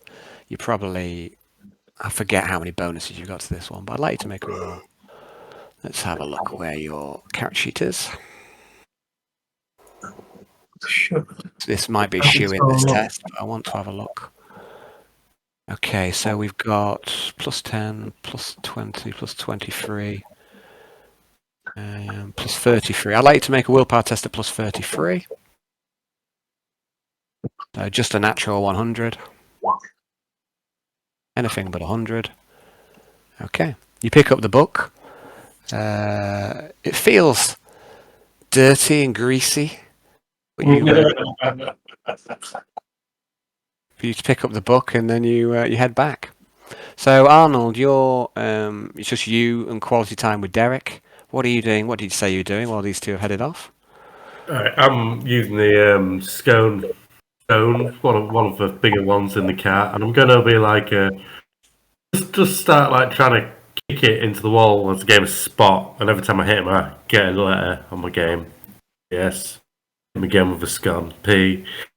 No, just talk to him, not really even ask him for anything, and like, okay, after a while I've kicked it around the toilets for a bit, I'm going to dunk it in one of the toilets and put it back in his mouth. Oh no, it didn't take long, did it? Okay, so you put the dirty scone back in his mouth. He can't resist. For the record, Hayden, you're a bad man.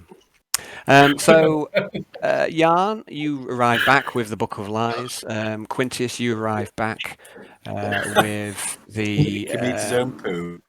with the stems.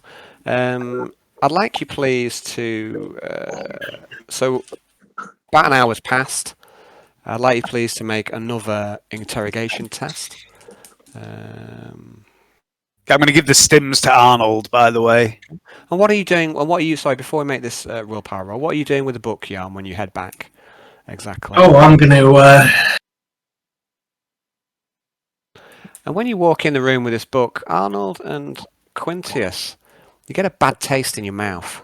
Bitter. Okay.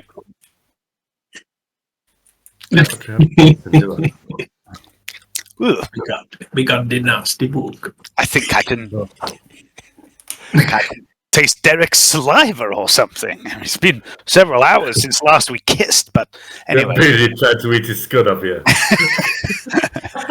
No. Who would eat a scone? Who would eat a scone that had been in someone's mouth for 10 or 15 minutes? That's just disgusting, Arnold. Dirty scone. Dirty scone torture. Guys, what are you like? Okay. But I'm going to see if the quiche is going to be uttered before the end of today. So what are you doing with this book, did you say, Yarn? You bring it back in. What are you doing with it? I'm going to go. I'm going to sit down in front of. Give us our map back again now. Stim the guy while Brownie sits in front of him, so Just get him wide awake for the next round. Do you mean? Do you want? Oh, sorry. You want to be back in the room, do you? Or the Book of Lies? You mean Selfridge Freeze Chamber? Is that what you mean? Yes, please. Yeah. Okay. Oh, sorcery. You're going to be the first, Derek. Just back it off. Okay. So. Yeah. I mean, I think you also, Quintius and Arnold, you know this book. You were there when it was taken from Reptile, and Change you your don't- attack. Whack him off.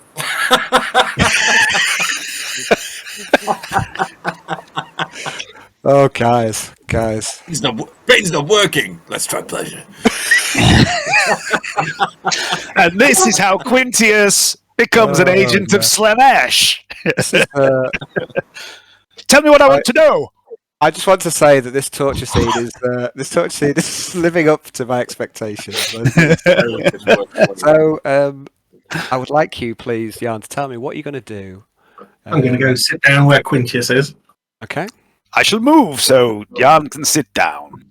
I'll put the book in between us. Okay. And for bedtime stuff. And you see Derek's eyes go wide.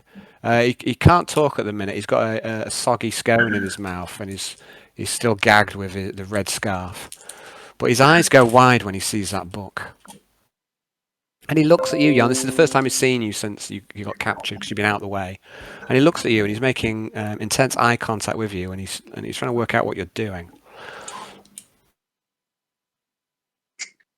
No, we didn't want it to come to this, Derek. Well, You know what this book is. I'm going to take the skull out of his mouth. Okay, so you untie the gag, and he spits out. But not He the spits out the soggy scone. My man Quintius, he give you a way out, Derek. This going on a long time, and it can go on much, much longer, man. You sure you don't want to tell us where your friends are? Be saving the life of everyone else on the ship. Okay, You know, so the needs of the many outweigh the needs of the few. and he looks at you, Jan, and he says, "They were sure. Your profile, your aura. You were of the Emperor. What is this? Heresy? What are you doing, Jan? We were sure you were one of us. We were sure you walked the lawful path." I'm going to slap him round the face and go, "Answer the man's question, you cunt!"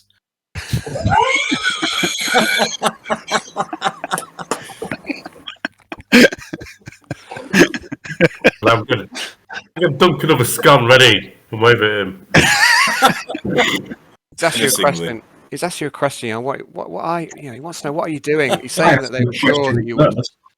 Yeah, it's fine. So, are you ignoring his question?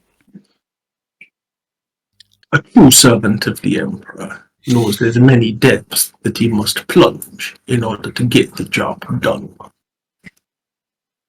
Okay. So It I'm must like, be nice and simple to have things in such black and white terms. I'm going to... That you're happy to sell the lives of everybody on this ship for your noble Inquisitor's goals, man. What makes you so sure he know what he's talking about? I'm going to put my hand on Jan's shoulder as he says this, and then I'm going to add, "You really need to think about what's about to happen, Derek. Because if you choose the easy death and tell me what I want, then your soul will find its way before the golden throne, and our blessed God Emperor will judge you one way or the other. But if Jan does what he can do, your soul will forever be lost to the warp, where it will be tormented for all eternity. It's really not that difficult a choice." And then I will use. That's even harsh by my standards.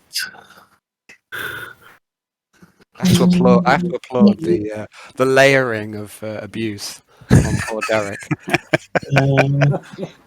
Inspiring aura. Oh. Okay. Ooh, unexpected. Give us a manifestation roll, please. And here we go! Demon Here Prince we coming up! Oh well. It's to a spawn. Honestly, James, if that happened right now, I wouldn't be angry at all. It would be glorious. Either way. We all die in a toilet interrogating a fucking gunner reloader. It was worth it. I'm Absolutely worth it. Okay. So you get the inspiring aura up. So what I want now is I would like another interrogation roll, which is an opposed willpower. Now I'd like Jan to make this test. Mhm. Now Jan, you don't have interrogate, do you?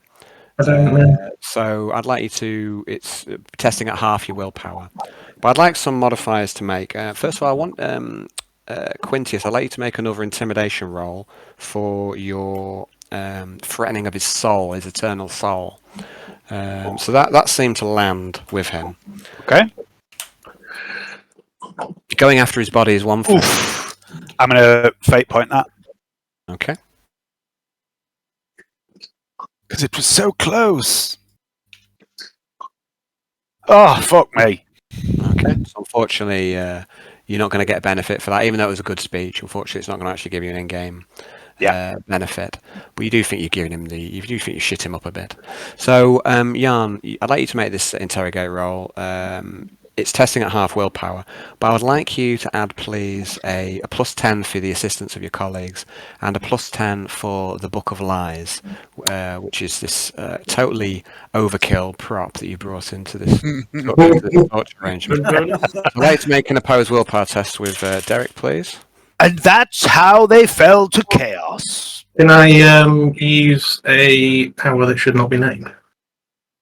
No, I mean, the interrogation goes over a long time, so it's not a. If you want to use a reroll, you have to use a fate point. Yes! Yeah!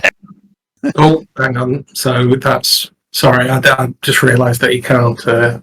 I should have modified it to half anyway. So It's fine. It's fine. you can figure that out. That's Yeah. it's at 4.2. 55. There's something in the eyes, and you guys, you've been working him over between a few of you, and it's only taken a few hours. It hasn't taken long. But the physical torture was one thing, but now you're starting to torment his very soul. You've brought a prescribed item with an aura of corruption into the room with him. You threatened his very soul, and something seems to crack in his eyes. Now, what have you been actually asking? What are you trying to ask him? Sorry, what was the question? So you've bested him in this round of interrogation. You get to ask a hang on, let's see. So you'll get a number of bits of information out of him. Let's just see what the degrees of. What is your favourite food on ship? Do you prefer tomato or brown sauce in a bacon sandwich? We wouldn't want it to end just as we're starting to enjoy ourselves. He starts running his mouth. He starts singing like a Hayden Walker. Yes! Good reference. So I'd like you to. What are you asking? What are you trying to get out of him exactly? You did tell me. Just remind me what you're trying to find out. You want We to know. want to know where the rest of his I was going to say coven, but it's not really. Balls. Where is the rest of his group? How many of them are there? This is why I asked him earlier. How many are they? Where are they? Who do they report to? And what are they planning? Okay. He starts to reel off names of his co-conspirators. And he reels off 7 names. And the first amongst those is Growler, who you used to be reporting to. And he speaks, and he starts to sing. Derek starts to sing a story. And he tells you that, who does he report to? He reports to a guy called the Chief. He doesn't know who he is, but the Chief is the guy who knows all the different cells of the traitors on board the ship, of which the gunnery loaders are one. And he names off 7 names of people in this little cell of traitors. But these are only people within the gunnery loader section. He doesn't know the other cells. Only the Chief knows them all. And the reason he doesn't know them is for exactly this sort of situation. So he can't tell what he doesn't know. Only the Chief knows, how many cells there are and how, and they all report to one guy. And he starts to sing and he starts to sing and he says, he tells you that the Chief, he has to be one of the acolytes or one of Lucius's upper command staff. He knows things, the Chief. He's got information. He's got a way of communicating off the ship as well to the Holocaust, to Spinebreaker's ship. And he also starts saying, what were we going to do? There's going to be a mutiny. We've been just sowing discord. We've been bad mouthing the Inquisitor, but we've been fomenting this mutiny that's going to happen. And when the time comes, we were going to make sure that the port macro cannons wouldn't fire. We were going to sabotage the port macro cannons. And so he thinks that the reason for this is that when the mutiny happens, the Holocaust can go up to the port side. The cannons won't be working, and the Holocaust, although it's no match for the Malevolence in a direct fight, it's more maneuverable. It's got cloaking, so it could get into position beside the port macro cannons, which would be not functioning, pepper the shields, bring the shields down, and then teleport on board the Adeptus Astartes. And once the Astartes are on board, there's going to be no one on board the Malevolence who can stop them. They'll conquer the ship. With the other mutineers. That's the plan. Okay. Do I believe everything he tells me? Okay. What test would you have a scrutiny roll, please? I'd like you to add plus 30 to this. Absolutely not. I'm going to use my final fate point of the evening. You're having some good rolls. So you're having some good rolls tonight, buddy. Yeah. Standard. Okay, there's something in his eyes, something the way he's talking, and there's something about the Book of Lies that seems to have cracked him. You're sure that he's singing? You don't think he's holding anything back. There's only so much he can tell you, and he's told you the most important thing. He's given you the names of his co-conspirators. He's told you what he can. You think. You do believe him. Right. The time is. Let's have a look. So it's now coming on 2 p.m. All right. I'm going to put one hand on his shoulder, other hand on his head, raise his head to look him dead in the eye, very, very close, and say, "Thank you, Derek. You've done the right thing. And I made you a promise. And I'm going to draw Mumsy, put it under his chin, and just blow his fucking brains out." Okay. You don't need to make a roll. You just shoot him in the head. Bang. Okay. Promise kept. And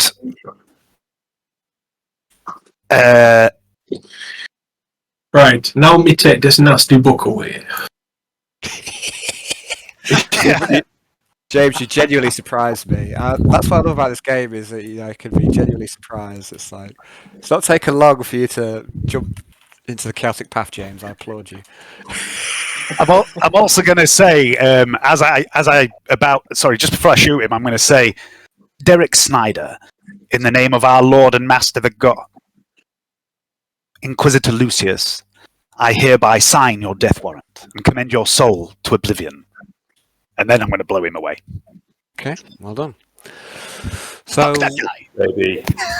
So what I'm going to do now, guys, is I'm going to take a short break. I'm going to go for a slash, get a drink, and then when I come back, we're going to do Alexa crafts and do a bit of crafting with Alexa and see what she's been up to during this time. Okay? All right. I'll be right back. Nice interrogation, by the way, lads. Yeah. That went well. That was awesome, guys. That was really good. So, while Alan's not here, I mean, he'll see this anyway on the playback, but I was waiting to hear what this guy said. I knew we'd break him eventually. I was waiting to hear what this guy said before I thought about what we should do next. I was going to go to the Inquisitor with what we know, but we now know someone high up is involved. So I think we should keep going before we go to the Inquisitor. What do you reckon? I'm just wondering, it could easily be interrogator methods. Yeah, exactly. And so there's a chance if we go to if it's someone that high up and we go to the Inquisitor, there's a chance Mathis might be able to listen to us talking to the Inquisitor or something like that. So I think we should get more information before we go to the Inquisitor with what we know. Yeah, but where? From what? Well, it just so happens that I have a comm bead, I know a call sign, and I can impersonate this motherfucker that's just been blabbing. Well, yeah, I thought you were going to do that. Yeah. So I'm going to give it the old wingman to chief. I don't know if I've heard enough, but I can fucking try. Wingman to chief, we have a problem. I need to meet with you, that sort of thing. And then I can go dressed as the fucker and looking like the fucker and see what happens. Yeah. Yeah. Good call. Oh. I'm really aware as well that this sort of shit is exactly how I'm going to get Quintius killed eventually. I'm just gonna end up biting off more than I can chew and getting myself into a really stupid situation because I'm dressed like a fucking woman. It's fun playing on the edge, like living his life on the edge. Trust that's the way to play it. He's getting brave now as well. Like he was an abject coward at the start of the campaign, and he's starting to grow some balls. A little bit. It reminds me a little bit of if I read the Caiaphas Cain books. Oh yeah. It's like he's like an inquisitor that a connoisseur that unwittingly does really heroic shit, but he's just trying to save his own ass all the time. Yeah, that's basically that's part of what I based him on, to be honest. Like the idea that he's not a hero, but he sort of ends up doing the right thing sometimes. Yeah. I thought that was quite a cool, quite a cool angle on the commissar. Yeah, it's like yeah, I enjoyed those ones. Well,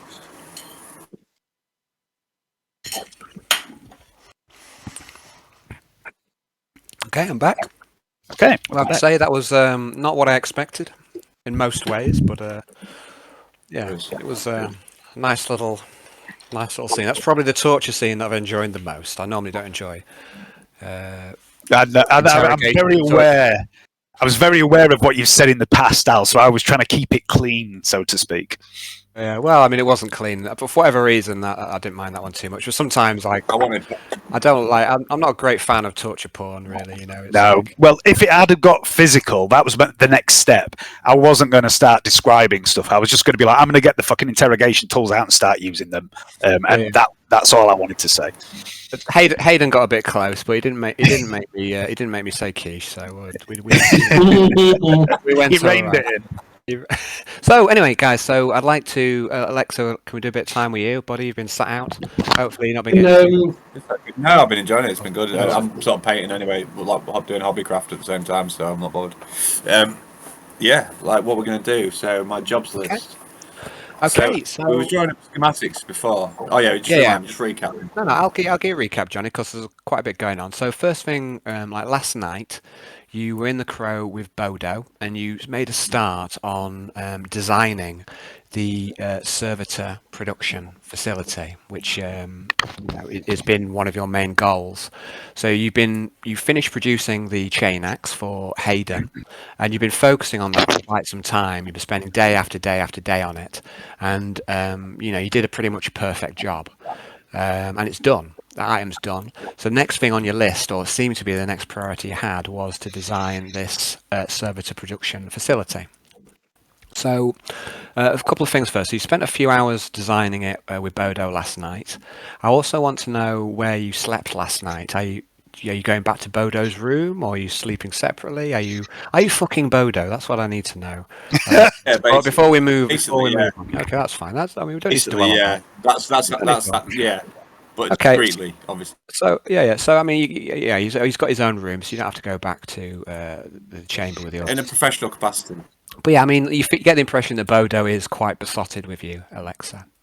And the next day, you head to the technical workshop, and Bodo will go through a few things with you. So let's have a look. So let's give you a quick recap. So Bodo says to you, I know you don't like to read the handouts, Alexa, so I'll just give you the rundown on what's on your work schedule at the moment. And so I think, in my opinion, the most important task is to get this servitor production facility designed.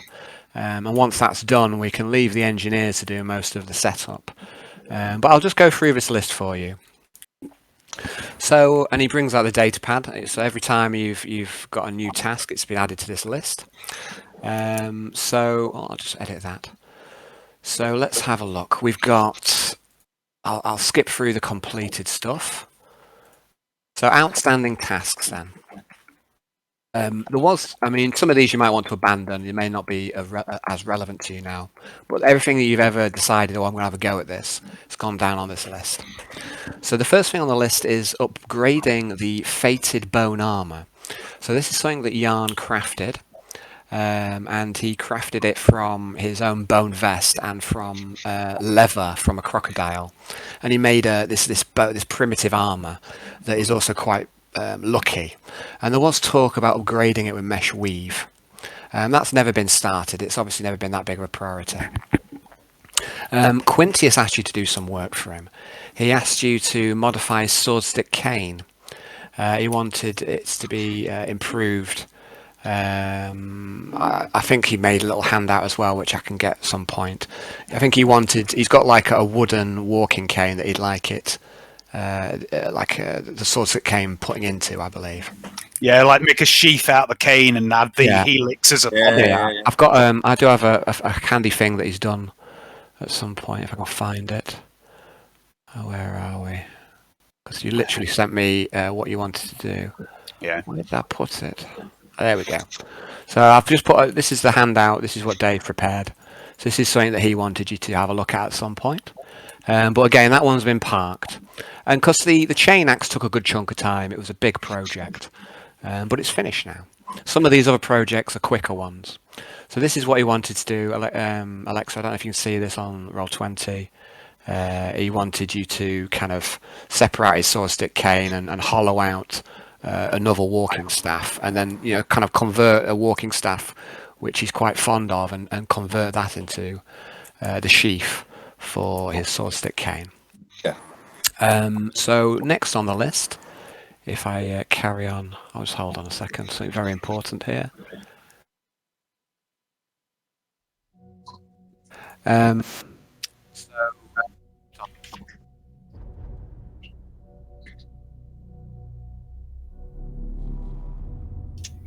You've got a heavy stubber, and you were going to convert it so it's more reliable, because it's quite an unreliable piece of kit at the minute. You made a start on that, but you never finished it. Yeah. Next up, after that, you've got creating armor for the mutants. So you've been given some mesh armor and some carapace armor from the armory. And you've been asked by Nixius to create bespoke armor for the mutants. So for Lizardman Cletus and for 3366, the big fat mutant. So they don't have any armor or weapons, and normal armor won't fit them. So Nixius has asked you whether you can make him some bespoke armor. So they are your crafting projects, or the ones which are not complete. Well, the ones that will have to take priority are the bespoke armor. Now, just hold on. That's been Yeah. I mean, that's fair enough. You can prioritise that. What I'm going to say is there's also some projects which I'll go through as well. So let's have a look. So we've got ship repairs. You're already supporting that. The Technomancer's repairing the ship after it was hit by asteroids. You've got repairs to the mass drivers. You've got no idea how to progress this. They took some meteorite hits as well. It says here, find the traitors in amongst the tech adepts, which has been failed. You did mean at one point to conduct interviews and scour the data records, but what actually happened was the traitors went AWOL, and Cell 54 went and hunted them down. And then we have find a soul stone. The Technomancer has set you a side quest to find a soul stone.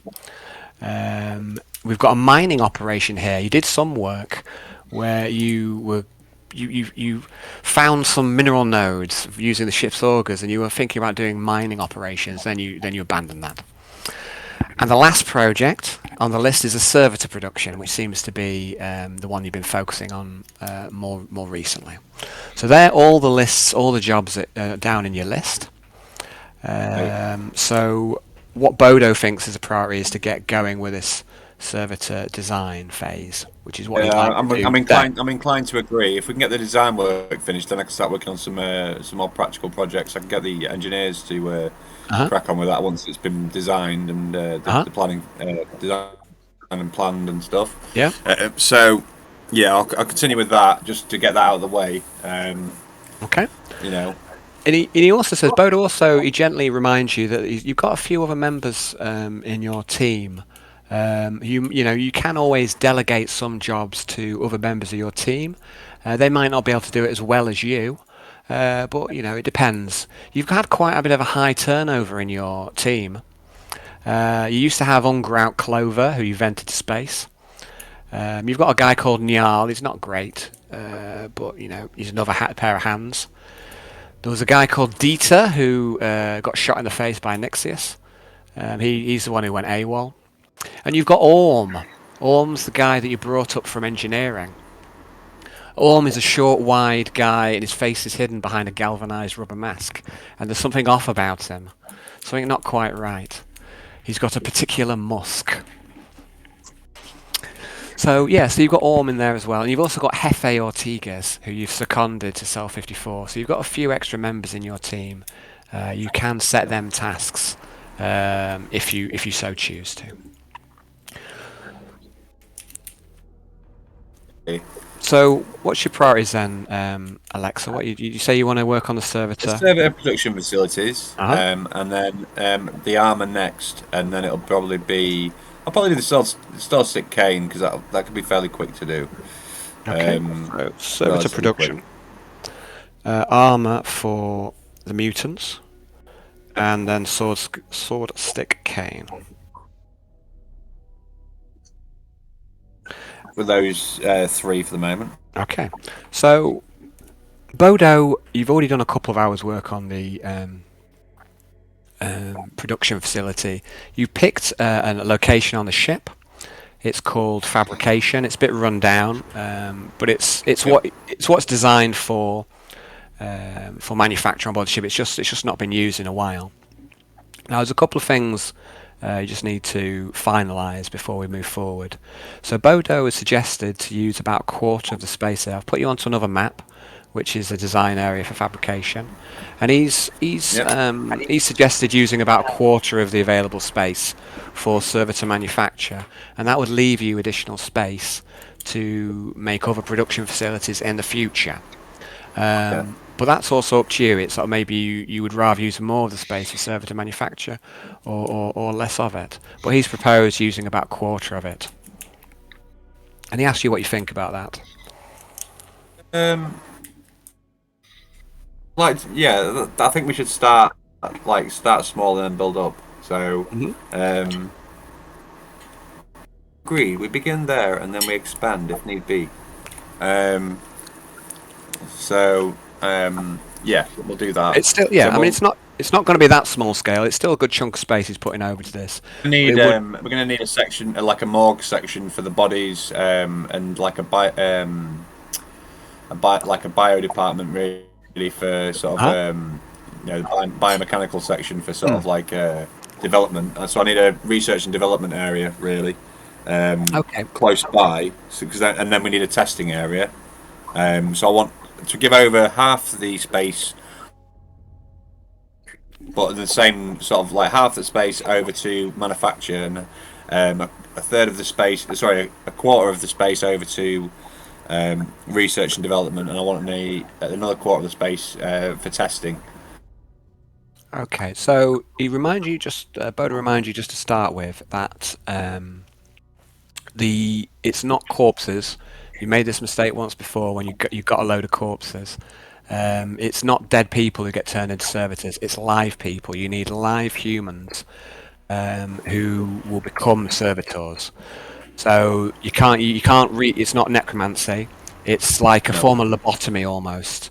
So you need human stock. A medical department.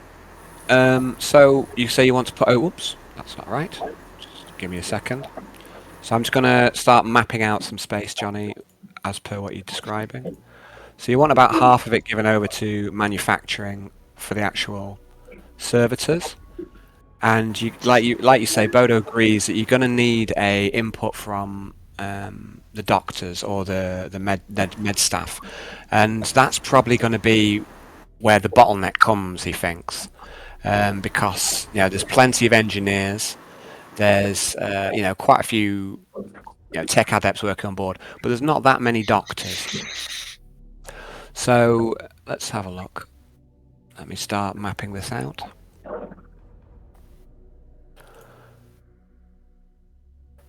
So you wanted... Oh, that's not right. You wanted about half the space given over to manufacture. Oops. On half for manufacture. We're going to need a waiting room, aren't we, for the potential subjects to turn into the or where they can be made calm and Yeah, soothing. Played some soothing music, perhaps. yeah, ready for their transition into a greater transformation into a better version of themselves. Okay. So you want, and you say you want to basically construct a bit of a, I suppose, a lab devoted to the improvement, and this makes a lot of sense. Because a lot of your staff are still learning about this whole what I'm looking for. They're still gaining proficiency. It's like the Technomancer is teaching several members of your team, but it's very much a work in progress. Yeah. Let's have a look here. Research and development. The top section, the top half of the space, separated into thirds. No, into. So. Okay, so just on the I'm going to let me. So I had you said you were splitting up into half and 2 quarters. Is that right? Yeah. Let me just try and get this right for you. I'm thinking one of those quarters needs to be split in half as well. Also. Okay, so let's give it a sec. I'm just wrestling with Roll20 at the minute. So select. Why is that? It's in the map layer. That's why I can't do it. Okay, so at the minute I've got like a half. Can you see the Yeah, I can see it. You Yeah, see a half and you can see a half and then 2 quarters. And you said you wanted to split one of them up into a. What we need somewhere to manufacture weapons as well for these servitors, off components for the servitors. So a workshop to make the components workshop for them. So I suppose that'd be research and development. Well, that's maybe something slightly different. R&D. Yeah. It becomes under a different remit to. Yeah. Okay, so you want R&D. So R&D. So Tubes aboard the ship, for like extended travel or anything like that. Is there any way that they could, if there is, any way they could be modified to just basically keep people in stasis until we need them? okay, I missed the first bit of that, but yeah, there is the med bay has like cryo coffins, which is how you guys were put to sleep on the way to this far reach of space. So they do have like cryo coffins. That's definitely something that's available because you've been in one. So let me just try and catch up, Johnny, because I'm running a little bit behind what you're saying. I know. So you've got manufacturing, the main manufacturing area. You've got research and development. You wanted so like manufacture. Research and development needs to be there. Hang on a second. Here. Okay. So at the minute, Johnny, I'll just describe what I've done. So at the minute, he suggested having a quarter of the whole bay. The big black box is the whole bay. Now he suggested using about a quarter of this space for servitor production to start with, and that would leave you about 3/4 of it free for projects you might want to do in the future. So this little box I've done in the bottom left, which is the pink box, that is what he had envisaged for the servitor production. Yeah. So and then I've started splitting this up. We've got like manufacture, research and development, a little med bay. Did you say? And what was the other thing you wanted? I wanted a.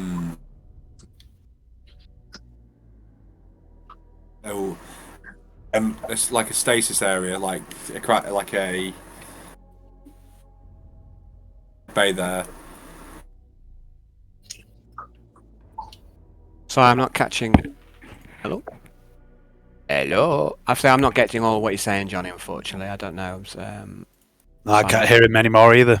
Yeah, I've lost you a bit, Johnny. So anyway, I'll just start putting down what I think.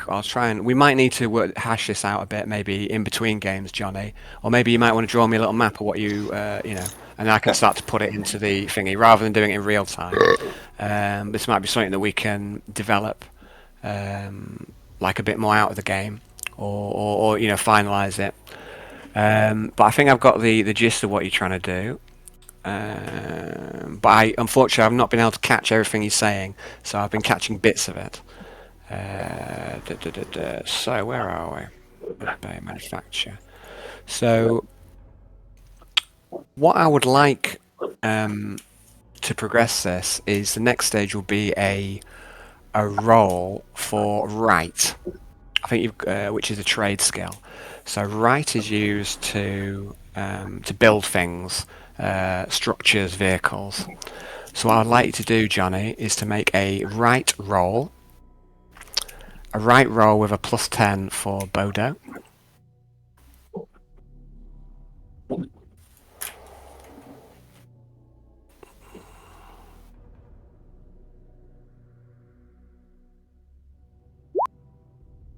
Oh, I need to do my D3 roll thing.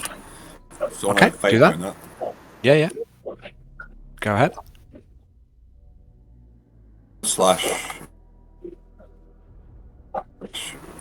roll D3.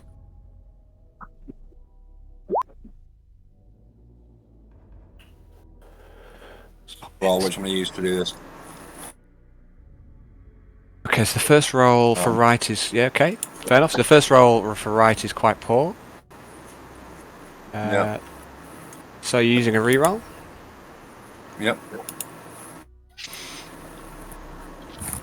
10.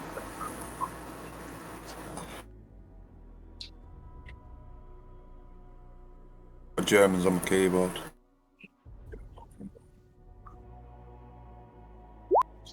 Germans. So.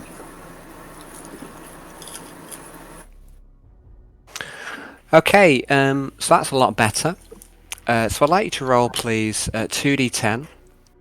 This is how long it's going to take for the design phase. I'd like you to subtract from the 2d10 the 4 degrees of success. And you've also spent 2 hours on this last night. So do you need to roll 2d10, please? So another d10. So that's 10 hours. 7. So the total design phase to get this all worked out is going to be 17 hours.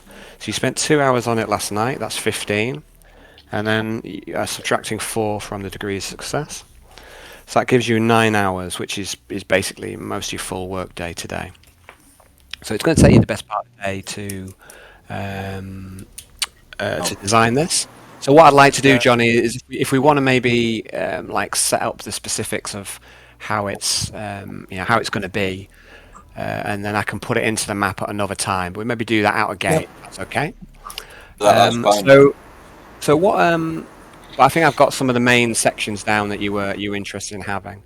Now, what Bodo explains to you, he says, what we need to make this work, Alexa, is we need various components for these sections that you're setting up. Things like generators, workstations, fabricator benches, equipment for the laboratories and such. Now, we can manufacture these in-house, but it would take time. It'd take a lot of time. It'd be preferable if you could purchase these components when you go to Ridge Station, and that would save us a whole chunk of time in getting this set up. And so components are a generic kind of resource that they can be built or they can be purchased. So to set this up, you're going to need 20 of these components, and at the minute you've got 2. So it's going to take a good chunk of time to either build them yourself, or the way of kind of shortcutting that is to try and purchase them on your upcoming. What I'm going to do is I'm going to make the drop of the plans, then present the Inquisitor with the plan. Okay. Plan and see if he'll be able to approve it and get funds for it. Okay. All right. So, main part of your day is going to be spent then on this one project. You also spend a bit of time doing a few odd jobs for the various cells. You reroute some power for Nixius. You clear some rooms and corridors for Cell 53. So, If only he knew someone in the trade department that could purchase these things for him. through Outcome. It got awkward, didn't it, Dave? Yes. What's kind of happening? What the next stage of the game would be, John, is like you're basically going on a shopping trip. You're heading to this space station to stock up on gear and resources, I guess. So that's your chance, and I think Dave and James are the purchasers, I suppose. So they're going to have the opportunity to go buying stuff, and you're going to have to decide where where you're going to spend your cash. So one of the things you can do, like I say, is to set up your production here. But there's going to be lots of other options.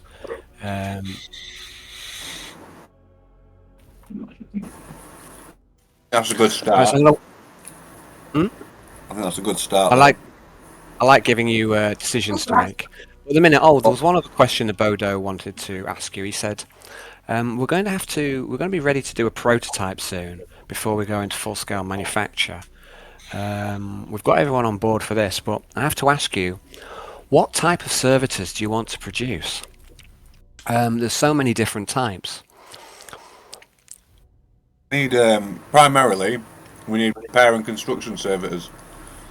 So I'm going to say it in the Alexa voice, obviously, but I'm not saying it now because I'm eating. That's fine, mate. Yeah, we need ones to assist in like repairs, and they can be programmed to do repairs and to actually help in the manufacturing of servitors. So we're going to make servitors who will make more servitors, and they'll be able to make more things. So in a sense, the servitors that you're going to produce are manufacturing construction servitors, technomats, heavy lifters. They're industrial servitors, which will increase the manufacturing capability of the ship, and and open up more options for manufacturing other items as well, I suppose. Yeah, and it's like with that as well, like we can make it so that they could easily be changed into combat servitors with the insertion of a different chip or a different component like arm or something. Well, so you can make combat servitors, but they are, you have to try and specialize a bit here. If you want to make manufacturing servers, that's one thing. If you want to make combat servers, that's another thing. It's not so easy to swap between the two. You can make both, but you're gonna have to pick a lane. Basically, is what you're gonna have to do. Manufacturing servitors first. Yeah. I mean, there's nothing to stop you from making combat servers in the future, but you can't have everything all at once. You have to pick a speciality. So he says, right, so we're going to have a prototype from manufacturing servitor, and I suppose that the most important question is where are we getting the humans from? We're going to need a test subject to lobotomize. Explain to Bodo that we've been already been conducting a screening process for potential candidates, and that we have a pool of potential candidates in waiting. We just need to acquire one in such a way that it won't alarm the general populace on the ship. Okay. He says, good. I think we'll be ready to make our first servitor soon. Perhaps when you're done after the trade mission, we'll begin making our first servitor. This is some fucked up already Doctor Who shit right here. Got some fucked up what shit, sorry? Some fucked up Doctor Who shit. I always put this music on whenever Alexa's working. Okay, so guys, are you all back? You two, are you back as well, Hayden? Alexa's spent her time designing a servitor production facility. I've been listening. And she's going to try and get the Inquisitor on board with us as well. I've been listening. She'll need resources to progress this, but it's coming along. You guys have finished your interrogation. What are you guys doing? You've given the sweet release of death to Derek. What are you doing next? Cell 53. This is Jan, Quintius, and Derek. It's mid-afternoon. You've got the information, successfully interrogated. You've killed him. I'm going to send you a message on Messenger, Dave. Mm-hmm. Okay. I just need to. There we go. Jan is gonna ask his forgiveness for deceiving him, and he's going to do some dust style burial rites. Okay. Well, I mean, burying's not really an option. Well, no, I mean, it's like funeral rites. the spirit, yeah. On a waste, we could have used him for the servitor program. You know, like I honestly I did think about that. Yeah, I did think about that. Oh, waste! What a Then waste! all of his mates are going to watch this servitor walk past and say, "Fucking hell, that looks like Derek." Yeah, I was just thinking as you were going through all that. Then I was like, "Fucking hell, we could have used Derek, couldn't we?" But anyway, Hey. so as Jan's doing that, I'm just going to be like, "Fuck him, Jan! Throw him out the fucking airlock!" And I'm just going to walk into a cubicle, shut the cubicle door, and just start throwing up. Like I did the first time I killed a man. I'm going to start throwing up. I'm going to unhook him. Okay. Unhook. So what are you going to do with the body then? So Take his clothes off. What are you going to do with the body? What are you going to do with the information? What are you going to do now, guys? What are you doing? I'm stripping him of everything he owns. I can't hear you, Hayden. I don't know why. Okay. I can see your mouth moving. Can everyone else hear him, or is it just me? Yeah, I can hear him. Yeah, I can hear him.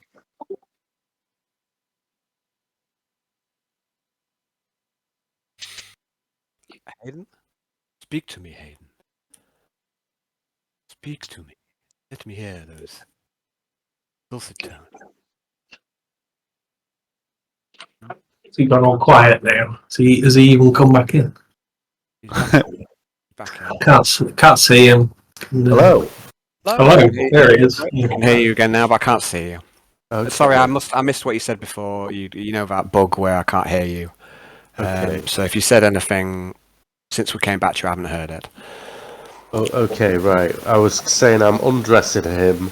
I'm untying him. I take him down. I undo his bindings to get my bit of rope back off him. Undress him.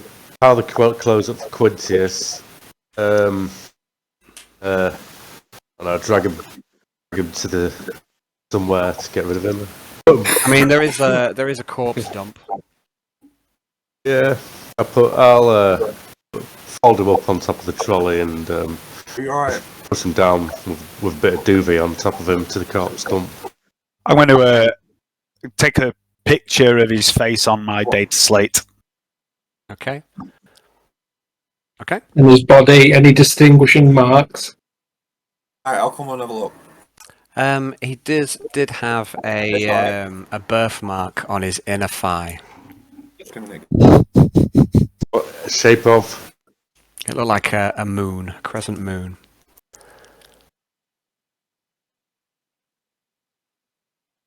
Right, as they so after I've said some rites to commend his soul to the Emperor in the dust style, I will take this fucking book away.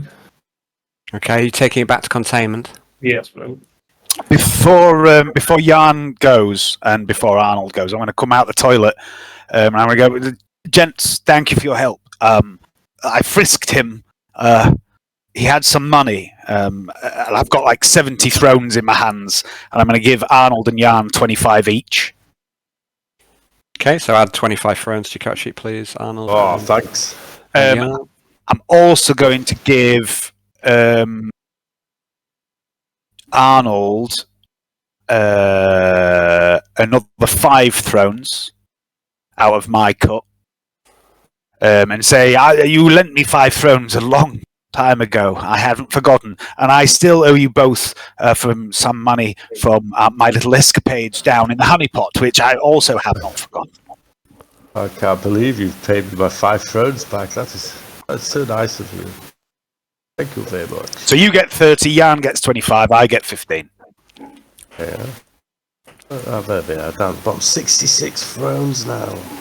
Thanks, I've nearly doubled my thronage. Oh, not 300. Better at mine on. Okay, so Yarn, you take the book back. You divvy up his money, the money he had. What are you doing? Well, as I take the book back, I think I might have a little gander at sorcery. Before you take the book back, Jan, you know that trick. You know that trick I've seen you do. You know that trick because I talked to you, I was says with Jamaican. Get to the chopper. Get to the chopper. You know that trick I always see you do, where you squish a man into a tiny small ball. Don't suppose you could do with this guy, so I can flush him down the toilet.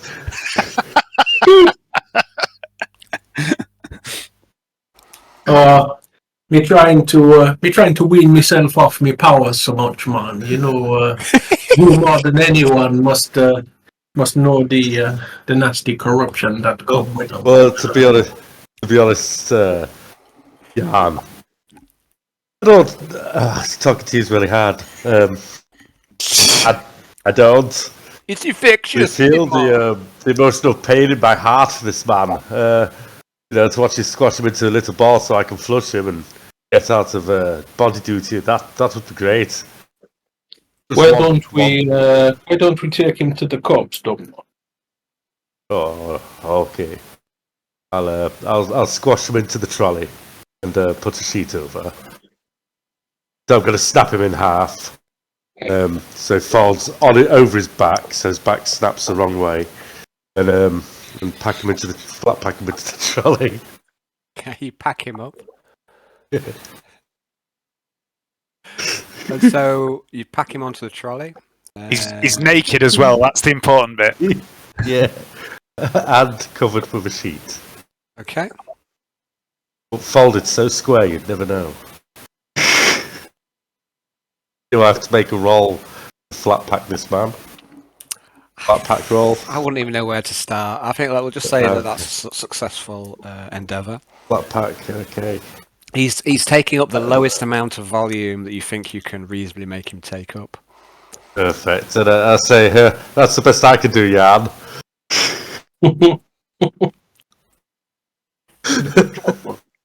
So where are you taking this body? To the corpse dump or to the airlock? To the corpse dump, yeah. Anywhere we can get rid of him quickly. Okay, yeah, you take him down to the corpse dump and you chuck him into the automated incinerator. Oh, brilliant. Job done. Wipe my hands. Shake Jan's hand. And you help to power the ship somewhat, and maybe, just maybe, the power you've generated is actually feeding off to moonshine production, as we speak. Let's hope so. Okay. Thank you, Alex, and everyone. Okay, so it's around 3 in the afternoon. What are you doing? Well, yeah, I'm taking this book back. Yeah. I say that's sorry. Let me stats right again. So Yarn, you take the book back. You take it back into containment. You guys take the corpse, you chuck it away. This process takes about an hour. It'll bring us to, like I say, to 3 ppm. And then you meeting back up again, or what are you doing then? What's the next stage? Well, I'm going to begin the process. Pass me the Going to go have a look gander at the book. If you would pass me the, or give me the image again.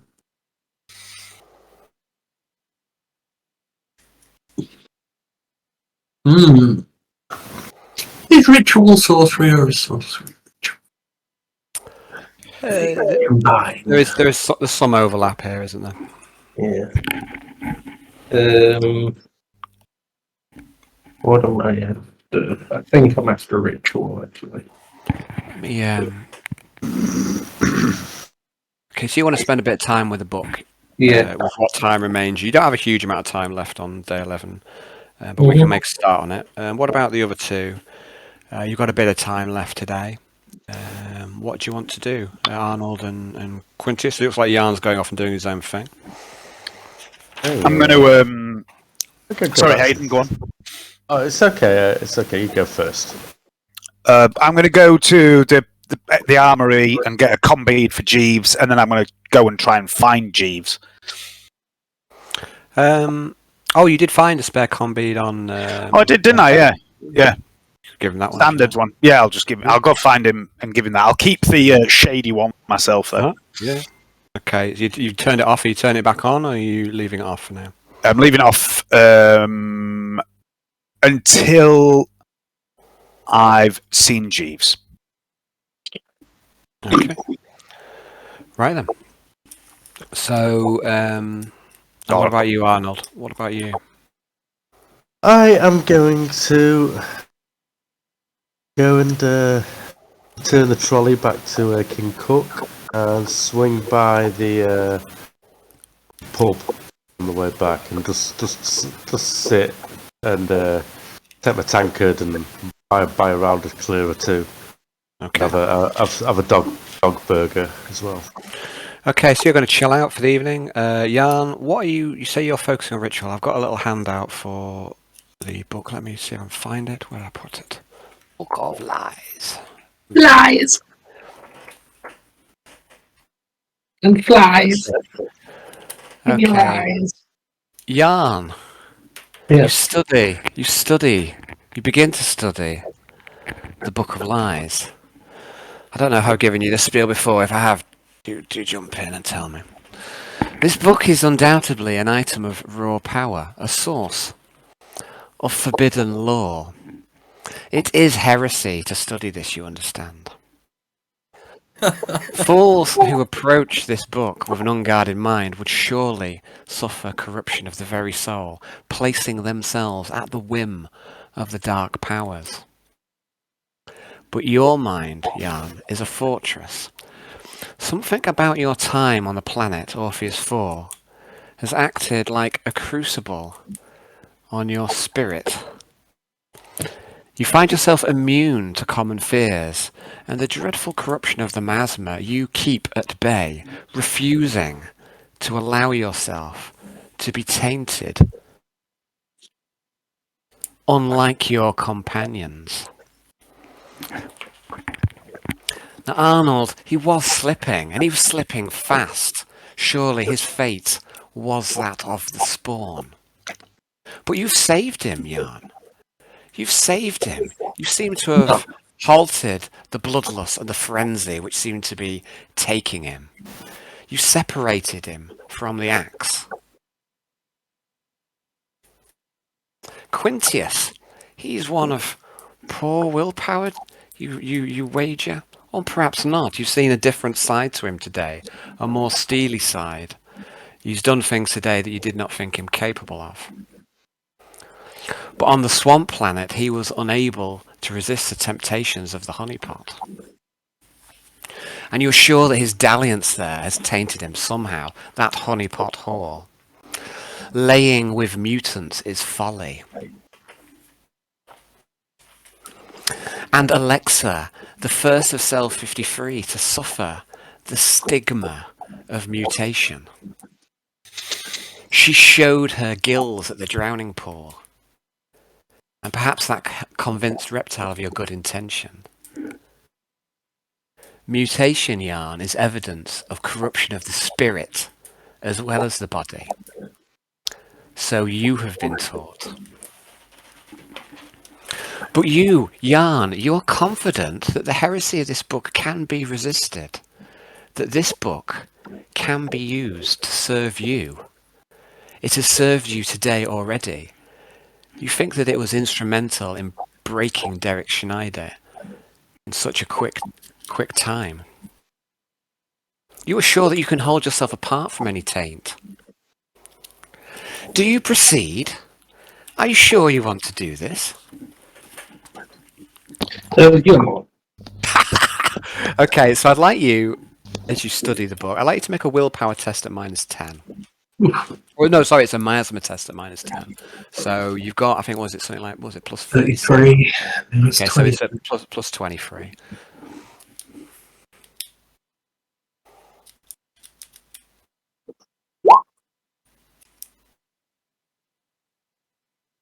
What's that? Okay. The book is bound in human flesh. And as you open it and you begin to study, you realise that this test shall be very challenging. The language you don't fully recognise. It's a bastardised form of High Gothic. But begin you must to trawl through the tiny, spidery text and begin to decipher it, as you would a cipher. In addition, you see that the book is full of lies and contradictions to ensnare the foolish. The book is a trap, but the first stage in avoiding a trap is to know of its existence. Okay, so there's a number of things here that you can kind of study. I've kind of hinted at these on that other page. So the symbols and I struggle with this one. Can someone say it for me? Iconography. Iconography. Thanks, Dave. The symbols and iconography are insanely detailed and undoubtedly the foundation of ritual and sorcery. And you also believe that some of the lore relates to the miasma itself, the worlds and the paths. And you press on trying to uncover secrets amongst the lies. And you come across a glimpse of a word that catches your attention, the beggar world. A glorious full-page diagram that seems a meld of artwork, map, specification, and poem. But how much is falsehood? So I'm just going to read out a few things that, little places that you might be able to research into the book if you choose to. So there's various, like say, we talked about sorcery, which I don't think you're interested in, but the option is potentially there. There are rituals such as, for example, ritual of banishment or ritual of binding of demons or freeing of demons. There's rituals of necromancy. There's rituals of creating items or summoning familiars. There's all sorts in here, you believe, hidden amongst the lies. There's maps of the miasma and hints to the beggar world. So you say you're interested in ritual. Is that where you want to focus your attention? I think so. Specifically, what is there something specific that you're trying to research? So let me think. Binding and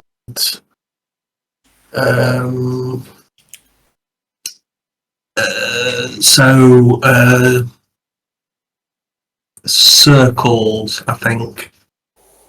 Finding. I think that's know what I'm on about. Yeah, I get that. Yeah, I've got a feeling. Circles of resisting and things, so which I think go hand in hand with the ritual. So they that's exactly right. You can do a ritual of defense, if you like. That's what I'm thinking of. Okay, so you already have part of this in the sense that you've got a basic ritual or circle of protection, which you've used here in this very this containment room. You've protected this, or you've enclosed the book to a degree. So you have part of this, but this is something that you can get into more deeply. Yeah. But you already have a basic circle of protection that you've used to actually surround the book and to keep its corruption in this area. And you also surrounded the demon axe Phobos with a circle of protection as well. So that's something that you've already kind of dipped your toe in. Jagannatha has had some knowledge. He's worked with you. So this is somewhere you've already started with. So we're talking about rituals of binding, rituals of protection. Okay, so you only really, on this day, you haven't got much time left. Yeah, no worries. So all you're going to do is just going to be dipping your toe in.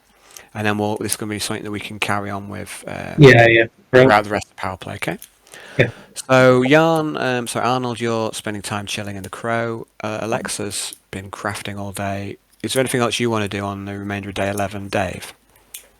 I want to try and look for Jeeves. I told him to go get a drink, so I'm going to stick my head in where he might be having a drink. And if I don't find him, then I'm going to go to the infirmary. Okay, I'd like you to make a search roll. Also, while I'm doing this, I'm going to have a sip from my hip flask. Because there's nothing like self-sabotage, Alan. Nope. Okay, so it's probably because you've emptied your stomach earlier, but the clear goes straight to you. I'm just stumbling around the ship, going, "Jeez, oh jeez." Can you make a search roll, see if you find Jeeves? I just have.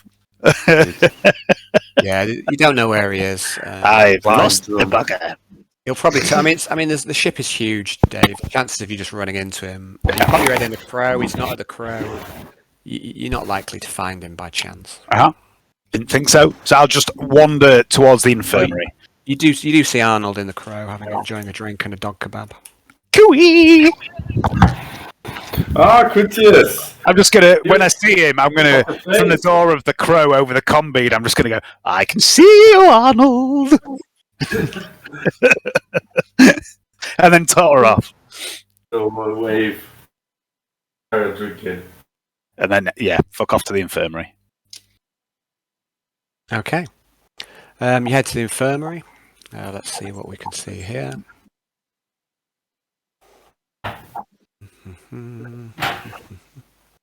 I've lost my doodah. No. Where's Medbay?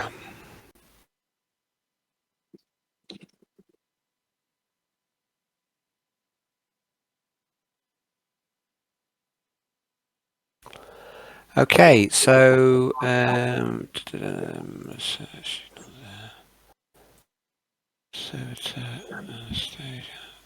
okay, you head to Medbay, Quintius. What are you doing here? Dr. Festus is here. There's a few nurses, a few servitors. I'm gonna go over to the doctor. Does he look busy? Yeah, he looks busy. He's attending to a woman who's holding a stomach. Okay. There's a strange smell in the air, Quintius. What sort of smell? I don't know. It's a smell of sickness of some variety. Bile, perhaps, or bodily fluids of some variety. There's somebody past wind, Dr. Festus. He goes, "Oh, have you got a?" He looks up and he says, "This is a place for sick people, of course. Of course, there's foul vapors in the air from time to time. You get used to it." I'm sure you do. It's fucking horrible. Anyway, I was wondering, and I'm going to hold up the finger that I cut off Derek and say, "What's the fastest way to remove skin and flesh from a finger?" Oh, he says, I would use an acid wash." Do you have such a thing? Yes, of course. It will take the flesh off very quickly, but you don't want to leave the bone in too long, or else that will dissolve as well. Right. I've lost many a bone in the acid wash. Yes, I've lost many a bone in... What? What are you talking... Why? Why would you lose a bone in the acid wash? Do you know what you... Are you a real doctor? If you forget about it, and then when you come back, there's nothing left but mush. Ah, I see. Easily distracted. Me too. It's an easy mistake to make. Do you have some of this acid wash kicking around, Oh, yes. Doctor? I've got it here. I've always got it on ready, just in case I need to strip the flesh from finger bones. Yes, I bet you do it quite a lot, don't you? I'm going to... Come on, let the space dog see the space rabbit. Okay, he takes you over to this desk. And Okay. the acrid tang from the acid bath.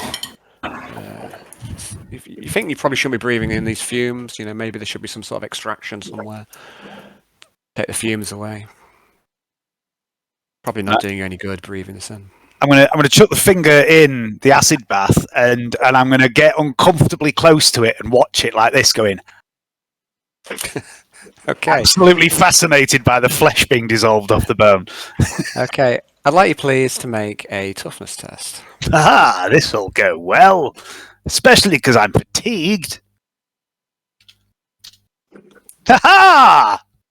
Okay, the acid fumes don't seem to bother you, and you are unharmed by this by the close proximity to the acid bath. And it doesn't take long before this flesh is cleaned off, and then he takes the bone out with a pair of forceps and puts it into some water, rinses the acid off, and then hands you the bone back. Says, "Look how clean it is. That's a beautiful example of its type." Delightful. Absolutely wonderful. Whose is it? No one in particular. Just, found it lying around. I see, yes, okay. Quite. Yeah. Just make a deceive roll, please.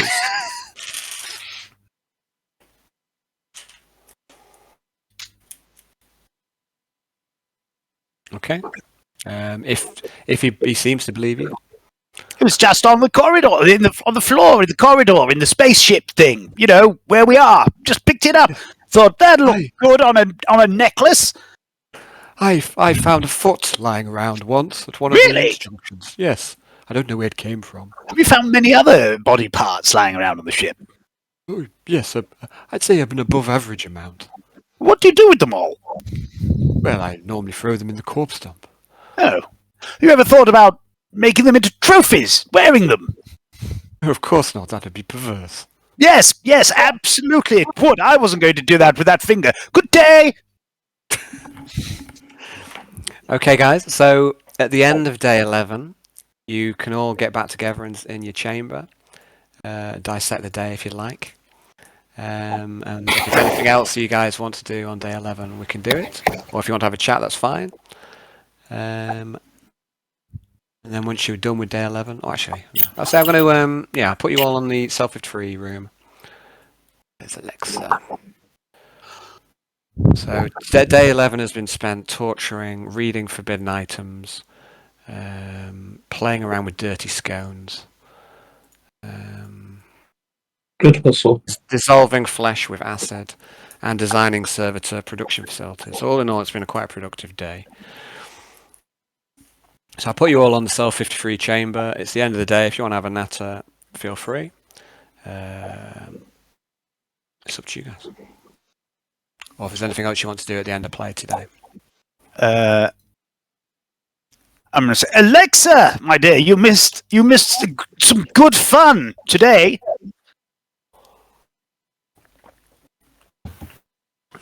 She's ignoring me, the fucking bitch.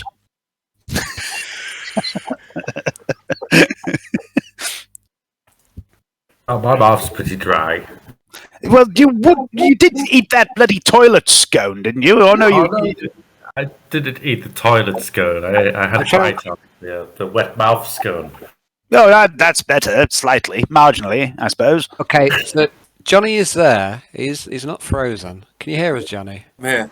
Here. I'm here. Okay, no, it's Dave just spoke to you. That was all. And you didn't respond, so I don't know. Sorry, Dave. Sorry. What was said? I said, Alexa, my dear, you missed some good fun today. I've been operations aboard the ship. I couldn't make time for you in my busy schedule. Oh, fucking bollocks to your fucking operations of the ship. We've uncovered a conspiracy. We found a traitor, Alexa. I executed him. It was exciting. You cleaned up the mess. No, absolutely not. Jeeves will look after that. Don't you worry. So Jeeves arrives at about this point. It's almost as if you summoned. It's almost as if you summoned him by saying his name. Jeeves. Good day, my lad. Good day. Good evening, sir. Got something for you? I'm going to fucking hurl the combead at him. Make an agility roll. Plus 20. I'll be a plus 10 then, because I'm fatigued. There we go. Okay, you throw the combead, and Jeeves catches it. Good catch. He puts it in there, and he goes, testing. Can you hear me, Jeeves? You're coming in loud and clear, sir. Excellent. Can you hear me, sir? Yes, but I'm in the same room as you, so I don't know if that's what I'm hearing or not. It's difficult. My head's still ringing a little bit from the gunshot earlier. I see, yes. And did everything go according to plan, sir? Yes, excellent. It was fantastic. It was jolly good fun. You were going to say something about Melissa earlier. Yes, sir. I mean, perhaps if we could maybe speak in private. And he looks around at the other members of the Cell 53. Absolutely. Shall we go in the toilets? As you wish, sir. Okay, come on then. And you head in here, and he sees the blood stain all over the floor. He says, "Oh dear, that would be quite difficult to get out of the tiling. Yes, I'm sure it will. We'll manage. If you need any special chemicals, acid, Dr. Festus has some. I shall keep that in mind, sir. You're very thoughtful. Now, what were you going to say about Melissa? Yes, well, it is. I have been trying to keep an eye on her, as I thought that you would wish, especially after the gruesome incident of the murder. I do keep an eye on her, but I have something to report. So I think that she seems to have the hump, sir. She has a hump. Is she a mutant? No, master. You misunderstand. I think she has the hump with you. She keeps, when she has spoken to me, she keeps making angry comments about you, that you brought her aboard the ship and then you've just abandoned her. Yes, to be fair, I have been somewhat sidetracked the last few days. Haven't really had chance to see her, yes. Yes. I mean, you did see her straight at the beginning of Power Play. No, he doesn't say that. You did see her on a few weeks ago, sir, or best part of over 10 days ago. Has it been a few weeks ago? Bloody hell. Time flies, doesn't it? It's flown by these last 11 days. Time flies when you're executing traitors, Jeeves. Yes. It seems like it was only moments ago that there was battle on the planet. It does, yes. Only moments ago, wasn't it, sir? Yes. Well, I'll tell you what. If you can get that little mess cleaned up, I'm going to go see her. See if I can smooth things over with her. Suit you, sir. Yes, it does. It does. You're right. And I'm gonna. Yeah, that'll be me for the rest of the night. How that plays out, I suppose. I don't know. But if she knocks me back, I guess I'll come back. Okay, so you go to the door, and as you reach the door, first of all, is anyone else doing anything while this interchange is happening? Alexa, Jan, Arnold, is there anything you want to do while these two are off nattering in the toilet? No, don't think so. Oh, Alexa, Arnold, anything you want to do at the end of day 11? gonna sip a bit of my hip flask from the pub. Okay. So if you've been drinking all night, then you probably be feeling it a little bit. So, Alexa, how's work going? We're doing It is going well. What have you been making today? I'll hiccup and stagger slightly. I've been I've been working on something very interesting for the production. Oh, is there anything I can help with? I may need you to test some things already. I'll keep you posted. Just let me know, Alexa. I can always help out for you, especially after making me such a beautiful axe. Still haven't used it yet. I know, I can see that you long for combat. It's okay. I've been enjoying myself doing ship's stuff. combat? Hopefully, There'll be no combat here. Not tonight. Not any night. I do awesome axe you'll never get to use. I'm just awakened by inner bloodlust, and I'm just about to go out on the ship on a killing frenzy. Not that type of game. We need a hollow bay for Arnie to get this shit out of his system on a daily basis. That's maybe the next step, the entertainment suite. Don't worry, there will be a mutiny sometime this year. What if we get all the mutineers off the ship? Gonna be the flipping engineers that are fucking gonna when they realise, Hey, your mates realise we're fucking insane. It's only a matter of time now. It's only a matter of time. Yeah. So, but not much else. How's the axe? Beautiful. Best work mechanic. Are you carrying the axe at the moment? Yeah, the axe is never far from me. It's not off me. I sleep with the axe. Yeah. Just gonna. It's like my new girlfriend. Just gonna stand on her tiptoes and reach up and run her finger just along the edge of the axe. I like the blade, but like on the top of it.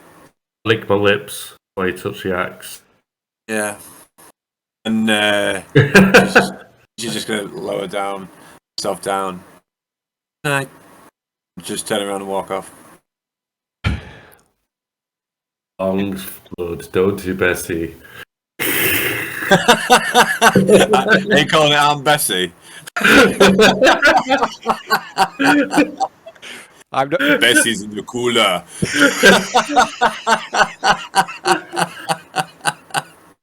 Look, Bessie.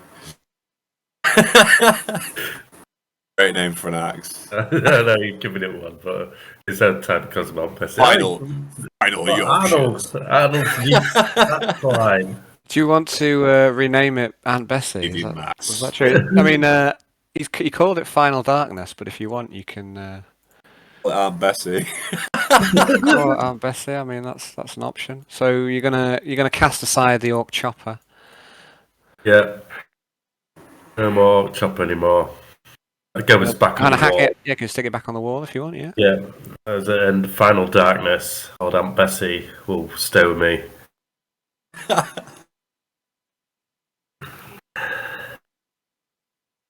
Okay, so you're not renaming it. You're going to leave the given. Final name. Darkness is a good name. It's a good Oh. name. Aunt Bessie's my pet name for it. Okay, very good. Okay, Arnold, congratulations. You got your first epic. Is that my weapon? Yeah, like it's got the nice purple item. Purple Okay. lighting. So all your other items have been greys, which is like uncommon or like generic bullshit. I see. Remember the agreement. Oh, remember the agreement and the condition on which you're given that act. What's Not the Yes. servitors aboard the ship, unless it's sanctioned.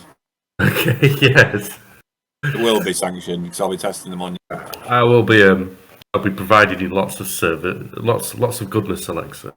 Excellent. Lots of human. You're muted, James.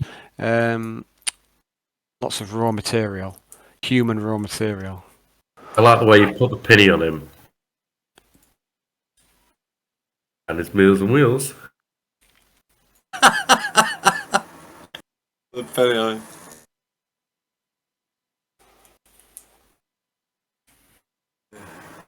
Could help you use that one, could you, Alan? I'd done him a different from one, and then I said, "Oh, here's one for Ali, like a penny." That's it. It'd be rude not to use it after you provided it. So Fair enough. okay.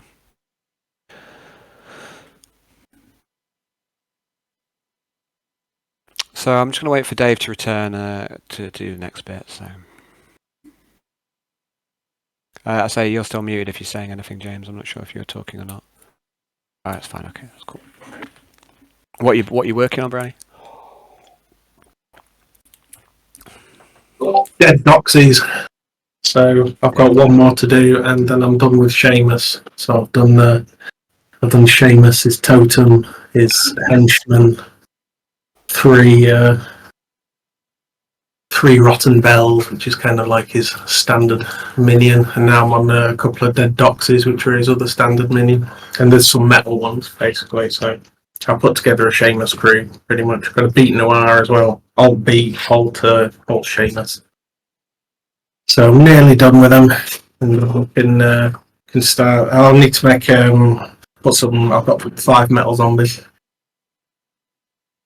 and Cool. I need to do an avatar as well. That'll be it's a carrion emissary that works really well with Seamus. Big BC to work with these metal guys, and then we'll see what that like. Cool. I've not played in ages, man. We'll have to have a game sometime. Yeah, Can't remember the last time I had a game Malifaux. It was against Hayden. Right at mine. Yeah. Where'd it go? Hayden beat me. He does.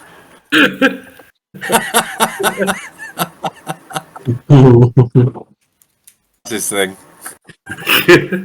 He brought his cheesy demons. It's not on, is it, using cheesy demons? Oh, Not at all. no. Who'd do a thing like Diabolical. Absolutely diabolical. Yeah. But yeah, I've not been doing much real life gaming. It's all been Dungeons and Dragons and Dark Heresy. That's pretty much it these days.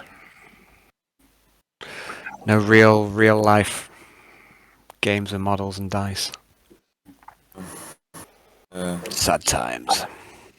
Sad times, man. Times. Where do you go to play Bolt Action, Johnny? At the moment, my mate's garage. Yeah, like we're sort of. There's a few. We've recruited a few more people, so the next time we're having a game, there's going to be about 4 or 5 people there. So we'll play and like and just using small forces and then team up. Oh How yeah, that work? That'd be cool. It's I prefer having like it does take quite a long time. It's sort of the way the process of the turn because you have to draw out dice each time there's going to be a unit activated. So you put all your dice in. So if you've got 10 units and that's 20 actions, you've got units that have got to do some at different times. So it's like it's a bit laborious. So you apply. You got a set amount of dice, and then you apply those to your force. Yeah, you get like you get like 1 dice for every unit you've got in your force. You put that into a bag, and then like, when you go, you we do that. What we do is we do that for deployment. So you draw out your dice, and it's your turn to deploy something. So it's completely random, and then when the game starts proper, I'll put all your collective dice into a bag. You did at the start for deployment. Oh yeah, you just draw the dice out, and it's like if it's a German dice, I get to go. If it's a British dice, he gets to go, or American or whatever, Japanese, whatever you're using. Yeah, so it's good. It takes a bit of time, but obviously you can get through it quite quickly once things starts getting killed. Yeah. You know, it gets quicker as the game goes on, like really. So it start flying, and it's good. I just love the historical element of it. Yeah, and the historical really model. Yeah, it's really immersive, like really immersive. Yeah, I've seen some great maps that people have made out of them. Honestly, it's fucking unreal, like absolutely unreal. Some of the stuff that's out there and some of the painting that people do is just phenomenally good.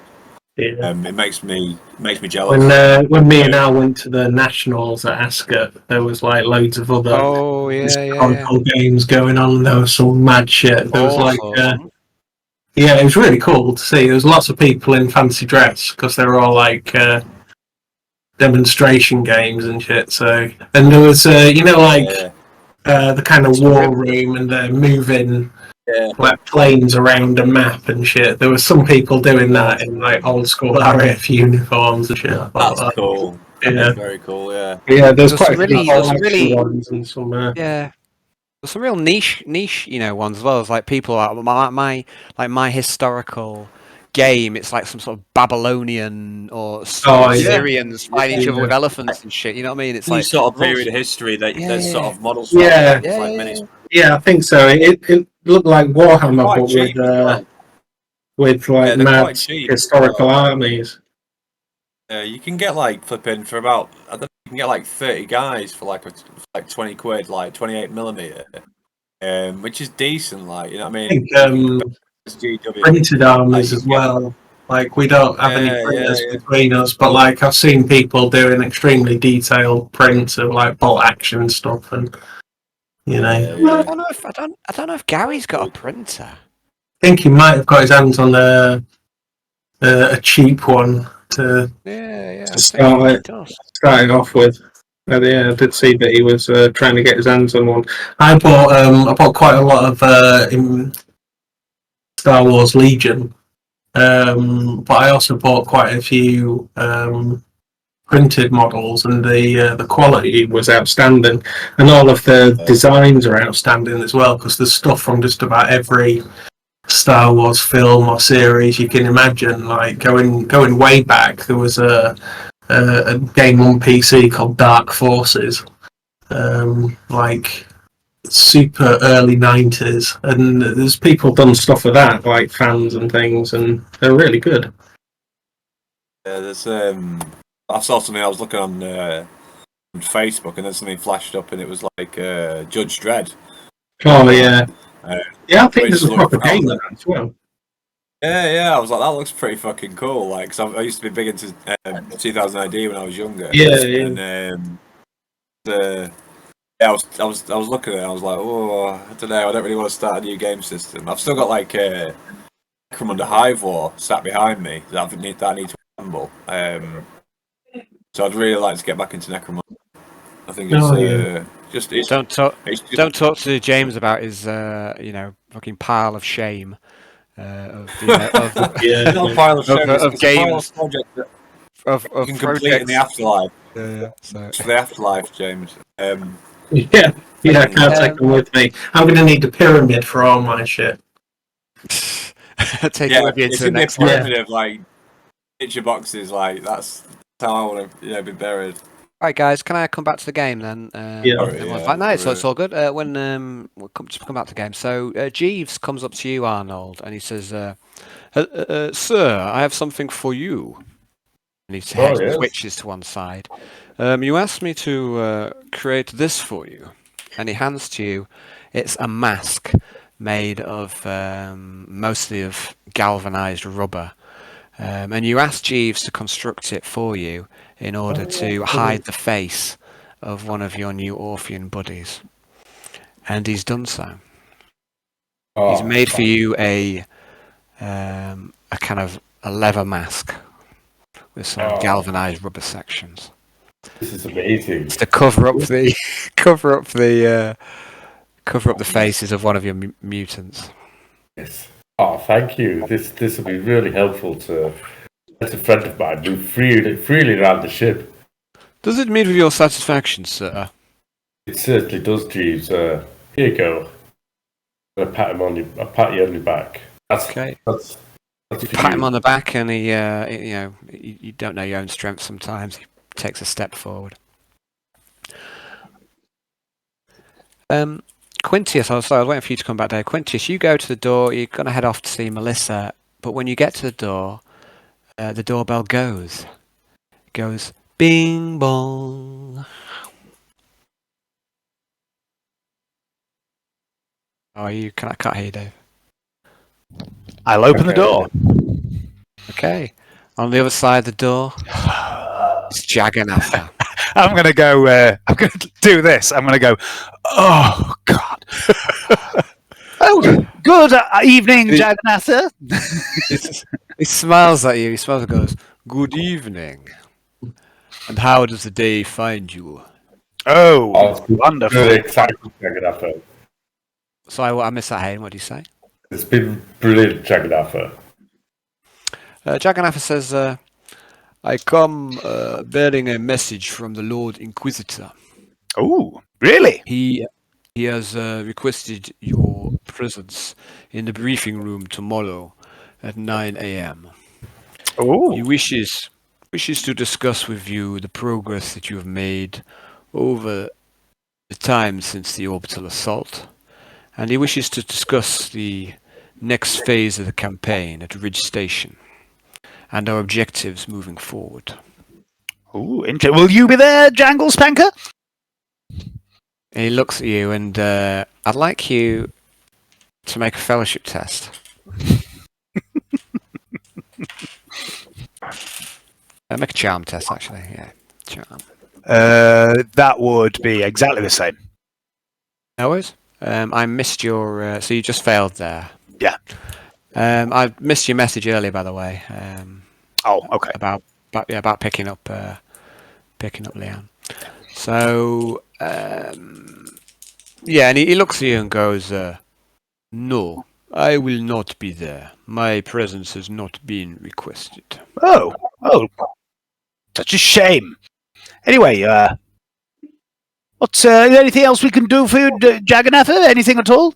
And he says, No, I am simply here to deliver a message.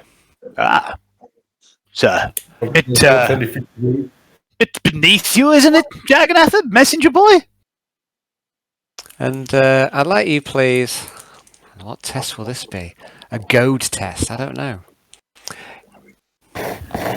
I want to make you roll some dice for some reason, but I don't know what these dice will signify or what it means. Just give me a moment. Roll off, piss off, Jagannath test. I don't know. I'm trying to work out what this signifies. This is basically a goad test. Yeah, do you land your barb on Jagannath? How should we do this? How should we roll? Okay, I'd just like to make a generic fellowship test, but it's going to be at -20. And if you succeed, you're going to land a barb on him. Yeah! And Jagannath, there's a moment of silence, and he looks at you, but you can't see his eyes because they're hidden behind these thick green glass goggles. I'm just standing there smiling at him, looking slightly squiffy because I've had a bit to drink. And he says to you, he says, I serve the Lord Inquisitor in whichever capacity he requires of me. As do we all. As do we all. Yes, we do. All we do. We do all. Indeed. His face is impassive. There's no smile on it at all. And I'm just going, right, well, lovely to see you. And I'm just going to close the door. Okay, you shut the door.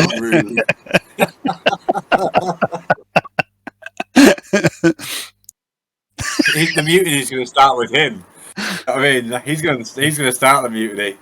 Well, I think I've been sort of a little bit rude to him since the moment we met, and I can't stop now. You've never forgiven him. You've never forgiven him for interrogating Limerino, have you? That's what it's all about. Yeah, it really is. Okay. Drag him off. Okay, so you were going to head off and see Melissa, but now you've just met Jagannath and shut the door on him. So Yeah, you seem now- a bit odd to head out afterwards. So what are you going to do? Well, I mean, I'm going to turn back round and open the door. okay, he's not. Jagannath is not there. He must have walked off. Right, yeah, and I'm going to go see Melissa. Okay. When you get to Melissa's room, there's no answer to a door. It's fairly late. There's no answer to your. You knock on Okay. the door, so. I've got my my notebook and my charcoal with me. I'm going to write a little note saying, "Sorry, I missed you. Catch up with you tomorrow," and then just put a big Q at the bottom and post it under a door. Okay. Okay. So that is the end of day 11. We're going to move on to day 12 of power play. At the end of day 14, you'll have reached your next destination. And these 2 weeks of power play, they've just flown by, haven't they? How about Just flown that? by. Yeah. It's just gone like that. He's getting days done at a time, easy peasy. Just rattling through them days. It was a great idea, wasn't it, doing power play? Yeah. I hope you've had fun. I like how you've streamlined the process. Yeah, it seems to be going quicker and quicker as we get more used to it, don't you think? Okay. We've been here before. We don't learn, do we? I mean, that's what separates us from animals. I'm gonna gnaw my own leg. We don't. An animal would have. I'm just. We no longer feel the need to evolve. Sounds weird. Gnawed off my own leg to escape a trapper. I shouldn't make jokes about losing the legs. Shouldn't do that anymore. I can't do that anymore. Okay, so right. I don't know where we're going to go. We've got about half an hour left until 11. Do you guys want to carry on for another half hour? Or we can leave. Yeah, shall we go to bed and see Lucius? I mean, we could do a bit of that. It's up to you guys if you want to carry on. We've got about another half hour if you want to carry on until 11. I'm happy to do that. Yeah. I am. Cool. I'm gonna send. Gonna send you a text, Dave, and this is for Tommy Lee. No. I'm not sure whether we should start with cell 53 or cell 54. Let me just have a little think. I've got something I need to send to Tommy Lee. Okay. I can hear a voice in my head. It's saying things. Alright, Mr. P. So this is for day 12. Got a side quest to add for you, Dave. Ooh, There I we go. love a side quest. Oh, Okay, so I think we shall start with cell 53. We're going to go to the briefing room, and we're going to have an interview with the Inquisitor. Nixios and Courtney, you were also invited at the end of day 11 to attend. Courtney, you don't have to, but Nixios, you kind of need to be there. So it's up to you. Do you want Courtney to attend today to this debriefing, Johnny, or do you want to just be there as Alexa? Courtney.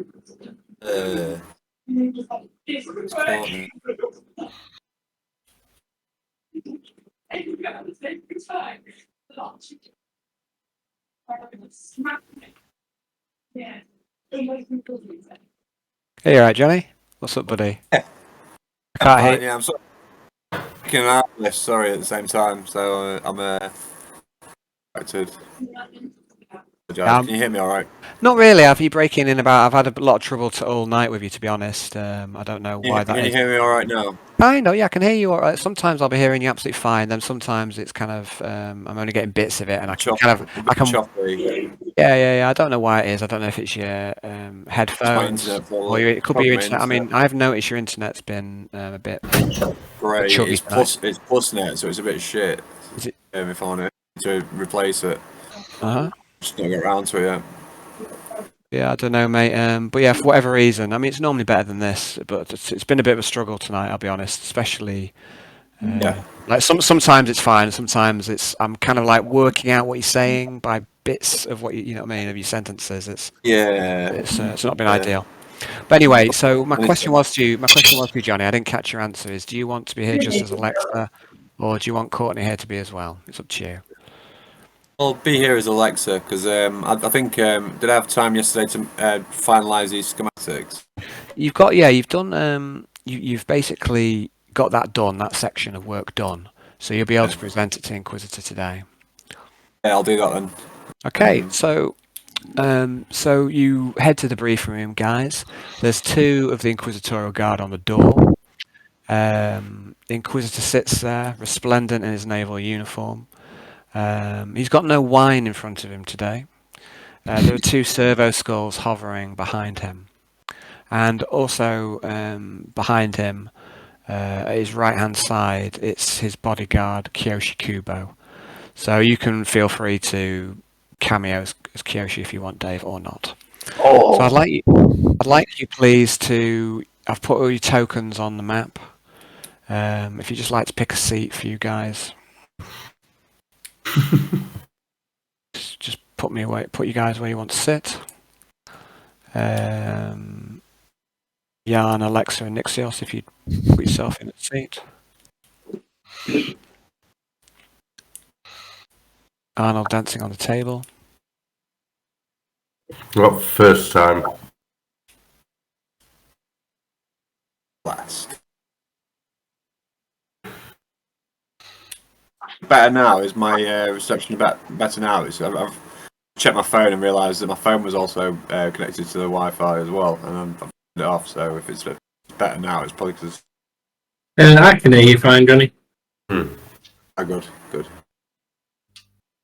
Okay, cool. Yeah. Let's see how we get on. Like I say, it's just been intermittent during tonight, Johnny.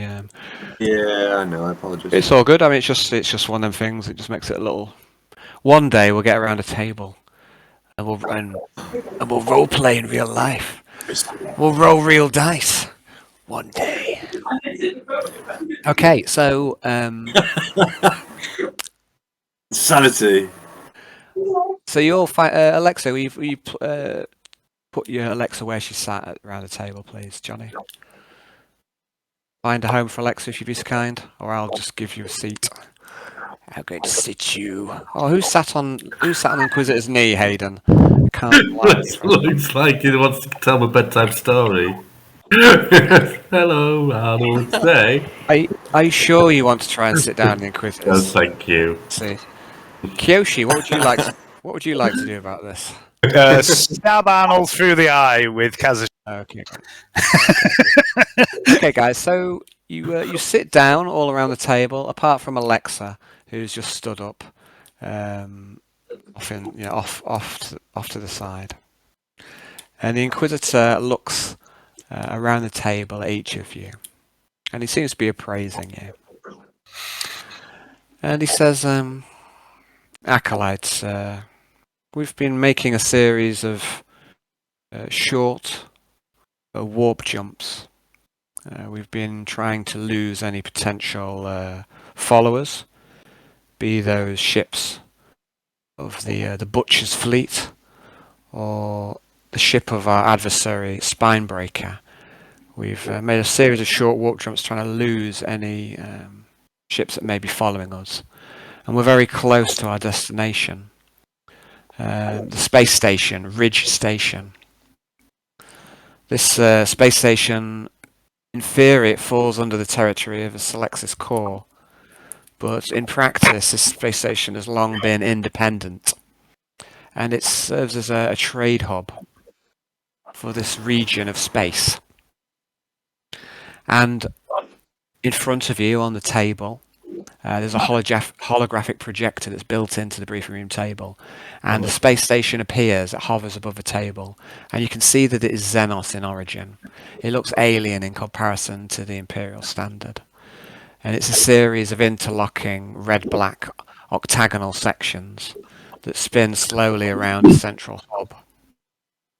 And you can see 5 large ships that are docked around there in a variety of configurations, along with a multitude of smaller ships. And the Inquisitor continues, he says, all manner of trade can be found here. Quintius, Nixios, I want you to continue your work for the Department of Trade. The greater profit that you can extract from your dealings, the more assets you will be able to afford to support the progress of this campaign. Now, because of our close proximity to the Orpheus system, I don't expect your recent purchases to harvest much profit, but you never know. And it may be, or rather it will be, that we'll be able to purchase new trade assets to supplement your existing stock. Or perhaps we can put our funds towards supplementing the strength of the Malevolence itself, or with purchasing new equipment and war gear for yourselves or our armies. I also want you to be on the lookout for mercenaries. This is another option for the spending of profit. You see, there's a balancing act to be found between making throne gelt and spending it, and I shall leave the decisions on the minutiae of spending up to you, acolytes. I have a feeling that I can trust you in these matters. Oh, absolutely, Inquisitor. As my father used to say, you have to speculate to accumulate. Quite, he says. He doesn't burst out laughing at you. Not this time, anyway. That was me. That was out of character. He says, gentlemen, do not concern the Master of Coin at this time. He has been finding himself quite overworked.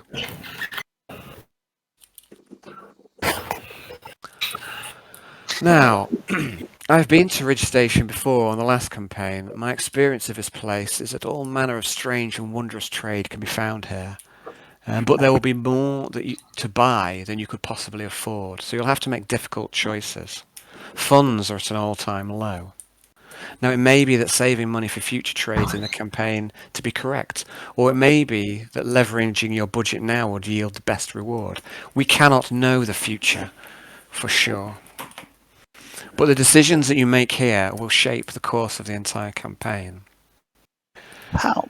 There are traps here for the unwary, Not all decisions will be correct. And he looks off into the middle distance. Now, I wish to talk of the next stages of our campaign, but before we do this, I want to know how you spent your free time over the last 12 days. You've had the opportunity now to further your own projects. I want a status report. And who's going to go? He looks around. Who is anyone going to speak up first? I'll put my Alexa, go for it. He looks to you, Alexa, and he says, Alexa, please. And what I've been working on. When I go up to the there's a thing on the table, isn't there? So I'm it's like a a holographic projector. Yeah, I'm going to interface with the holographic projector, and then I'm going to start explaining what we've been working on whilst drawing up schematics and plans, where we're going to source certain things from, what we need to acquire for purchases and things like that, and how we're going to achieve it with manpower, engineers. Basically, the full rundown of the servitor so you give him, manufacturing. You give him a presentation on the work you've done on the potential for setting up servitor manufacture, and he looks and he nods and goes, "This is good. This is very good. You see, it used to be that the Malevolence manufactured all manner of finished goods, but those facilities have been lost to us. The campaign after campaign has whittled down the abilities of his ship. We've been running on fumes. I'm glad that you've taken up this mantle, Alexa." She's just gonna. I understand that you'll have the opportunity to purchase the components that you require at this station. Nixius and Quintius, I'd like you to support Alexa in her endeavours. Absolutely. I mean, we all support each other all the time, don't we? Alexa's just going to give him a sideways glance, but continue to remain impassive. That's why we make a good team, Inquisitor, because we all work together. Okay. Alexa's going to just lean on her hand and just lock up.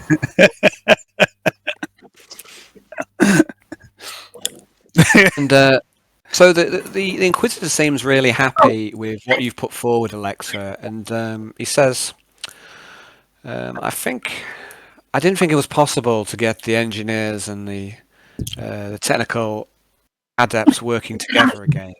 You've done really well here, Alexa. I think that this project of yours might really take off. It's my hope, my lord. She wants her own personal hand.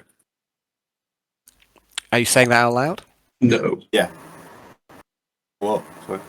Okay, that's fine. That's fine. Inside him. Okay, so and the Inquisitor then looks around, and he looks around. He finishes listening to the report of Alexa, and he looks around to what sees Arnold holding up his hand. Arnold, status report. Oh, Inquisitor, I've got over my axe addiction, and moreover, Lucy just says, "Excuse me, one moment. Isn't that an axe that you're holding strapped to your back right now?" a different type of axe. May I see it? Oh, of course, Lucius. And are you handing over the axe? Yeah, hand it towards him. So he gestures for you to put it in front of him. Hand it towards him, show him, then hold it out. So you're not handing it over. It basically asks you to. Are you holding it in front of him like that? Okay. I'll hold it in front of him, whether he wants to grab it or not, it's up to him. No, he doesn't grab it, but he has a look and he says, "This is remarkable. Where did you get this?" Alexa made it for me. You didn't mention this, Alexa. He looks to you, Alexa. You did all this as well as setting up production facilities for the servitors. I like to keep my busy. This is a work of art. And the other axe? In storage. Ah. Me and Jagannatha, we've been working on containment for prescribed items, and the axe is safely stored away for now. He gave it up on his own volition. Did he now? And he looks at you. Arnold. And I tell Did you you what, really? I did, believe it or not, but I tell you what I've been doing with my time. I've been trying to improve ship's morale, as well as keeping stock of rumour, and also trying to promote our own rumours in place of them. And what else? Oh, integrating the Orpheans into the crew and finding them, sifting through them, and finding jobs for them on ship to replace lost crew members. That's what I've been doing. And also, King Cook would like more fish because it improves morale. There's a big thing around ship, and all the crew saying they are very much sick of the food, and also there are some mutiny type speculations going around of different people spreading seeds of discontent. I've been around. There will be a mutiny. Yes. Generally trying to improve our standing on ship, improve your name, Lucius, and get more workers from off your workforce. This is good work. This is not what I expected from your skill set, Arnold. I can't. There's nothing to fight on board, is there?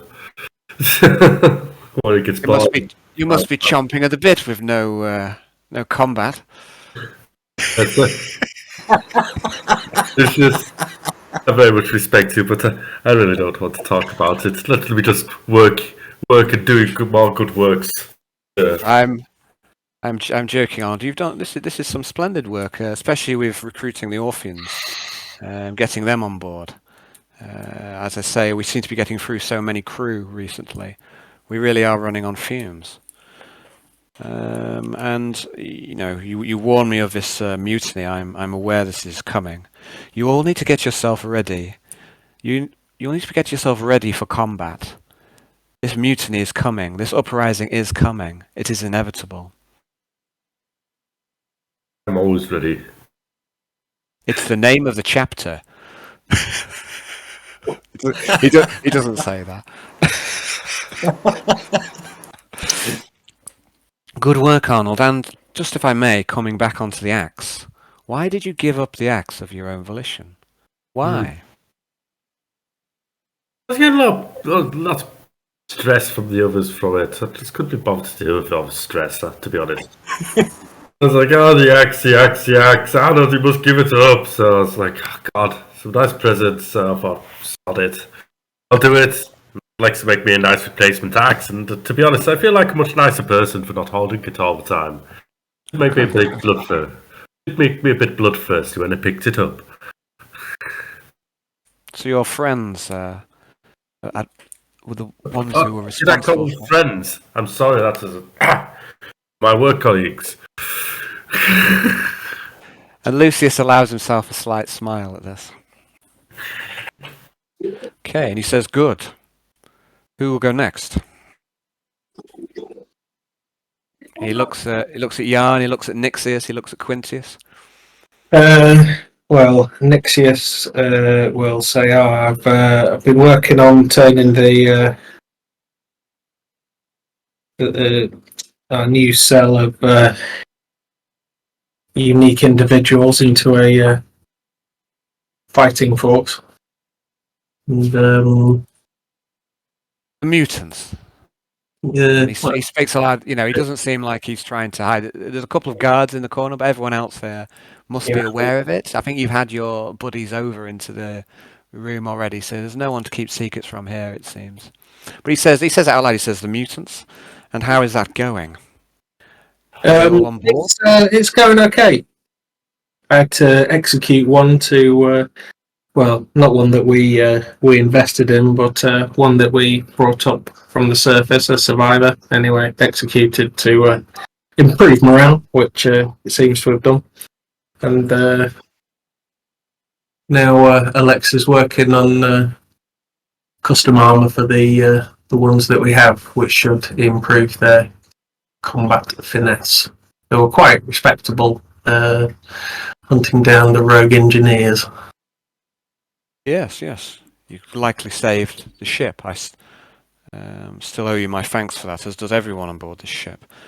I do think, Quintius, that it was a mistake to bring the mutants on board, but now that we have done so, we best make the best of it we can.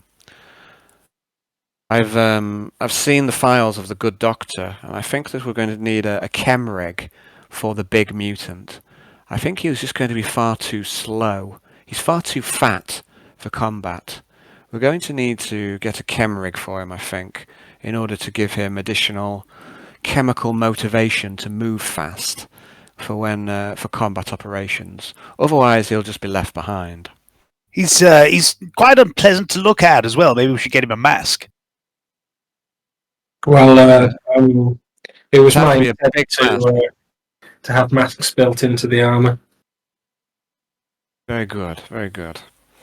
What's he going to do with the one with an extra pair of arms and a tail? Mask on the end of each one of those? Ha ha ha. Sorry. Yes, I mean, there's been no hiding what they are. Hmm. What about when they meet the larger body of the crew? Will that ever happen? I don't think that's very wise, do you? I think if the crew learned for sure that there were mutants on board, that may very well precipitate the mutiny. Mutantany. Yeah. Very good. What are the engineers? What are they? Hey, I went and worked with them for a day and tried to improve their morale. And he They don't looks at seem you. 100% human. He says, the engineers are loyal to the ship and to me. I like the engineers. I fed them and I worked with them. They were very friendly and they was happy as that. It's just not seen the like before. I mean, they are mostly human, I believe. I think it's many planets that have been separated from the Imperium sometimes show some deviancy in the bloodlines. There's one with a set of eyeballs in his eyelids. Next to his eyeballs. He had 2 chins and 3 mouths. Maybe Still you, this day, I try not to think about it. Maybe it was just a bad dream, Arnold. Maybe it was just a bad dream. Maybe. I'll shut up now. Thank you very much for listening, Lucius. You sure of their loyalty, Lucius, man? You can't expect mutiny from that end of the ship. I say no. Of all the crew, the engineers, I am most confident in their continued loyalty. When the mutiny comes, the engineers will be on our side. And should be thankful for this. For the shield generators, which are the most important component, or one of the most important components on the ship. I've had they are located in engineering. The engineers will be the ones to defend them. We have, in theory, according to the official records, the shield generators are located elsewhere in the ship, but this is a ruse. They are kept in engineering, and when the mutineers come to try and sabotage the shield generators, they shall find that they are trying to sabotage a false component. See, the shields must stay upright. Once the shields go down, Spinebreaker will be able to teleport his troops on board. I think you know what that means. Space Marines, man. Indeed. Super warriors of the Adeptus Astartes. Spinebreaker has at least 2 of them at his command. You've seen them with your own eyes. If they were to get on board via means of a teleportarium, I believe they would cut through our defences like a hot knife through butter. Do any of you think you could face a Space Marine in single combat? I don't know, maybe if take off all that armour. But hey, maybe this axe would have a go, but I'm sure they look bigger than even me.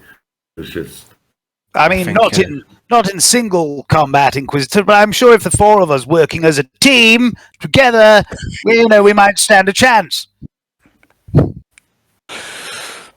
Says yes. Good. And you, Quintius, what have you achieved in your free time? Oh, not much. Been mostly dressing as a woman, flirting with male members of the crew, going out for drinks with them, that sort of thing. Oh, and I found a mutineer and interrogated him and learned their plan. Not much, Is this some kind of joke? And he fixes you with Absolutely his, not. Absolutely not, Inquisitor. And I'm just going to look at the guards and Kiyoshi, sort of, my eyes flick across to them all and go, perhaps we should speak in private on this matter, Inquisitor. And he says to you, there's no one in this room who I do not trust completely. Right, fair enough.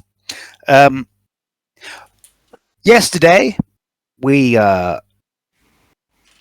after a week or so of being undercover within the gunnery loading crew, I learnt the identity of a man who tried to recruit Yarn here into the mutineers' schemes.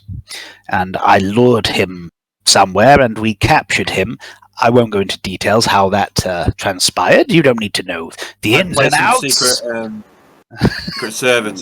Secret servo skull footage of the various goings on.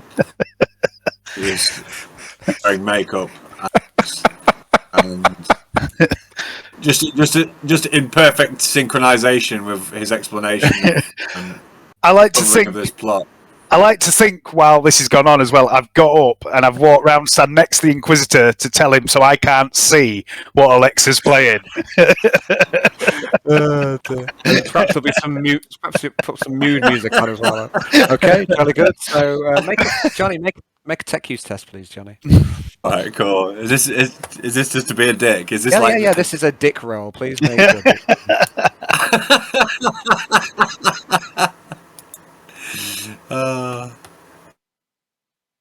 I've never seen him move so fast. I can't resist it. I'm sorry. It's just...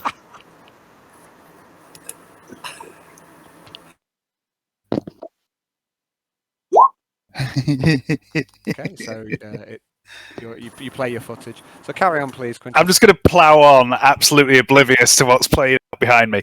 I've discovered the identities of 2 of the mutineers, and I believe another 5, all within the same section of the ship. One of them has been dealt with, and at that point, there's going to be a screenshot of Quintius in a tryst, compromising position with. Receiving tongue. Yeah. It's gonna fade in and then fade out. Their plan, Inquisitor, is to sabotage the port side cannon battery, allowing the Holocaust to approach from that particular side with no means of defending against it, get close enough for the Astards or something to teleport in. Quintius, Lucius seems to think, he goes, And you say you've dealt with the ringleader? No, I've dealt with one of the men who has given me a potential lead with which to find the ringleader. It seems that there are multiple cells across the ship in various positions. I have broken the back of one cell, I believe, found their leader, but there is someone higher up the chain of command which all these cells answer to. Lucius seems to ponder. He goes, and you have names, you say? I have a name. I'm not sure if it's of any meaning. So you did get a list of, I think, 7 names. He gave you the names of the guys in his cell. So you did get his all right, yeah. Yeah, so you do have the other members of the gunnery loaders cell. I had my notebook on me during the interrogation, so I'm going to slide that across to him with all the information I wrote down, and then point to the name Derek Snyder. I'm like, this particular one is no longer any particular threat, but I believe, Inquisitor, that someone in your upper echelons of command may be involved. And he says, I have suspected no. I have known of a mole within my upper command staff for some time. It has to be one of Spinebreaker's agents. I do not know who. I want you to keep your eyes and your ears open. It will be of great interest for me to learn who is the traitor. Everyone on my command staff, I believe that I could trust. Someone, one of us, one of our acolytes or the upper staff, is a traitor. It really is most disheartening. I think we're going to have to round up these other traitors that you've uncovered. Part of me thought maybe we should leave them in place, but with this this traitor, it seems unlikely that we can keep it hidden.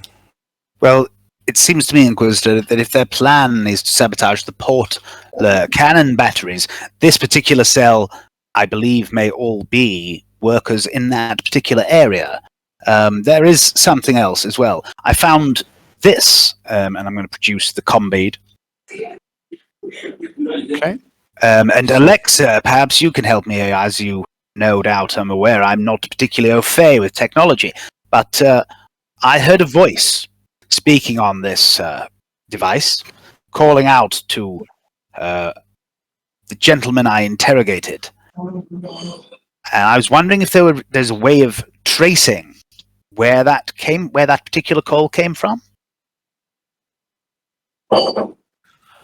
Okay, I'd like you to make a tech use test at a -20, please, Jonathan.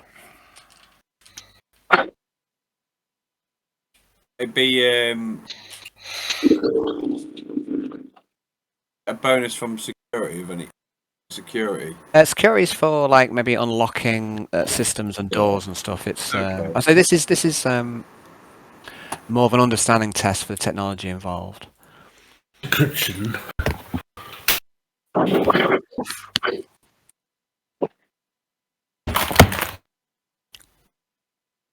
Okay, is that the test you just made there? So, Alexa, you. Oh no, that's the last test. That you was made. for Okay, the. that was for the dick roll. Yeah, That was big roll, man. The technical dick roll. yeah. So tech use at -20. Yeah, the definition wasn't very high. It's sort of.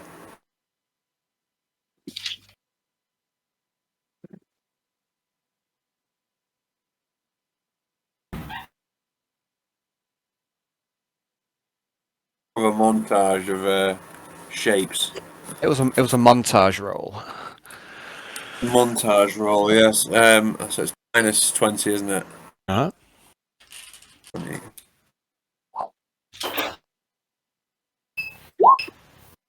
Yeah. Okay, so you look over the comm bead, but you think what you know is that you don't think it's going to be possible to track down the sender of this comm signal from the comm bead. You just don't think that will be a possible thing to do. There's quite a lot of almost anonymity almost in using comm beads. It's not really something that you can use to hone down and like track people down. So It'd be possible to tap into the frequency and use the servo skulls to patrol around searching for that frequency. like I say, it'd be like trying to find a needle in a haystack. That's what I'm trying to explain with that role, is that you think it's going to be nigh on impossible to find the traitor via that means. Okay. Well, that's a shame. However, how long was Derek talking altogether, do you think, Alan? You captured him about 10 o'clock, and you had maybe a good 4 hours with him. Are you wanting to mimic his voice? Yeah, that's what That's what I'm thinking. Yeah. I mean, it's certainly. Let's have a look. Let me remind me what Myrmic does. I think Or I what have the to have listened requirements. for an hour. I believe. Yeah. I mean, in that case, you've had enough time, certainly, and you'll also be able to mimic his screams quite well. Yeah. I'm going to tell the Inquisitor. I did, as I say, hear a voice. Heard a call sign being used. I believe I can maybe use my particular talents to perhaps contact this person who I believe may be a senior member of your staff. He says, Lucius says, I think it's worth a try. However, I imagine that they might have some code phrases or such in order to prevent such deception. But it's certainly worth a try. Yes, they might. Unfortunately, I don't know how I would get around that particular issue. I think for me the wisest thing to do is to round up these other traitors, and perhaps we can find another means for uncovering the mole. But yes, I want you to all put your minds onto this problem, and keep your eyes open. See if anyone gives anything away. I think you've met all of the members of my upper command staff, apart from perhaps the navigator, who is beyond, beyond suspicion. Has to be one of them. Has to be someone you've already met. Someone perhaps that you already trust. Well, that narrows it down. Now, what about you, Jan? What have you achieved in your time since the orbital assault? It's let me time toward supporting Arnold and the threat that the axe represented. So I have weeded out the man responsible for seeding my man with the axe and Yes. Arnold and giving up the axe so that it may be contained. In order to do so, me and Jagannatha created a containment facility which should help stop the spread of corruption and influence that prescribed items like these will bring to the crew. I see. I As it happens, reviewed the book as well, which you know about, and I have begun investigation of the book and whether it can be made to be an asset. Is that safe? It's flying through space in a giant kilometer-long spaceship, being hunted by another Inquisitor here. No, not at all. Yeah. Nothing safe in this part of space. But, yes, time will tell if I deem it if the book is irredeemable, then it will be dead. Very good. Jan, please, be careful. That book is dangerous, and if you were to be lost, if you were to be turned, then the whole ship will be in danger. I need you on my side, Jan. Understood. Inquisitor then looks around at each of you in turn. He says, I'm very pleased with your progress thus far, and now I shall discuss our next objectives. And that is where we shall leave it for today. Cool. Cool. Thanks, guys. Thanks for the game. And I hope you've had fun. Yep, definitely. Always. It's been an eventful one. Got to torture and execute a man. Got to take the piss out of Jagannatha. Ticked all the boxes for me. Had some weird bakery torture scene. Yeah, excellent. That was amazing. There's some good dice Soggy rolls. Scone. There was some good dice rolls there. There was torture with scones. There was landing barbs on Jagannatha. There was, It had everything. They were setting Quintius up with holographic evidence. Yeah. Dice rolls. It was some good stuff. Toilet God, swan. We had It always comes back to that. It's just Alexa's a total bitch, but Shit, where's that gone? yeah, brilliant. Whew.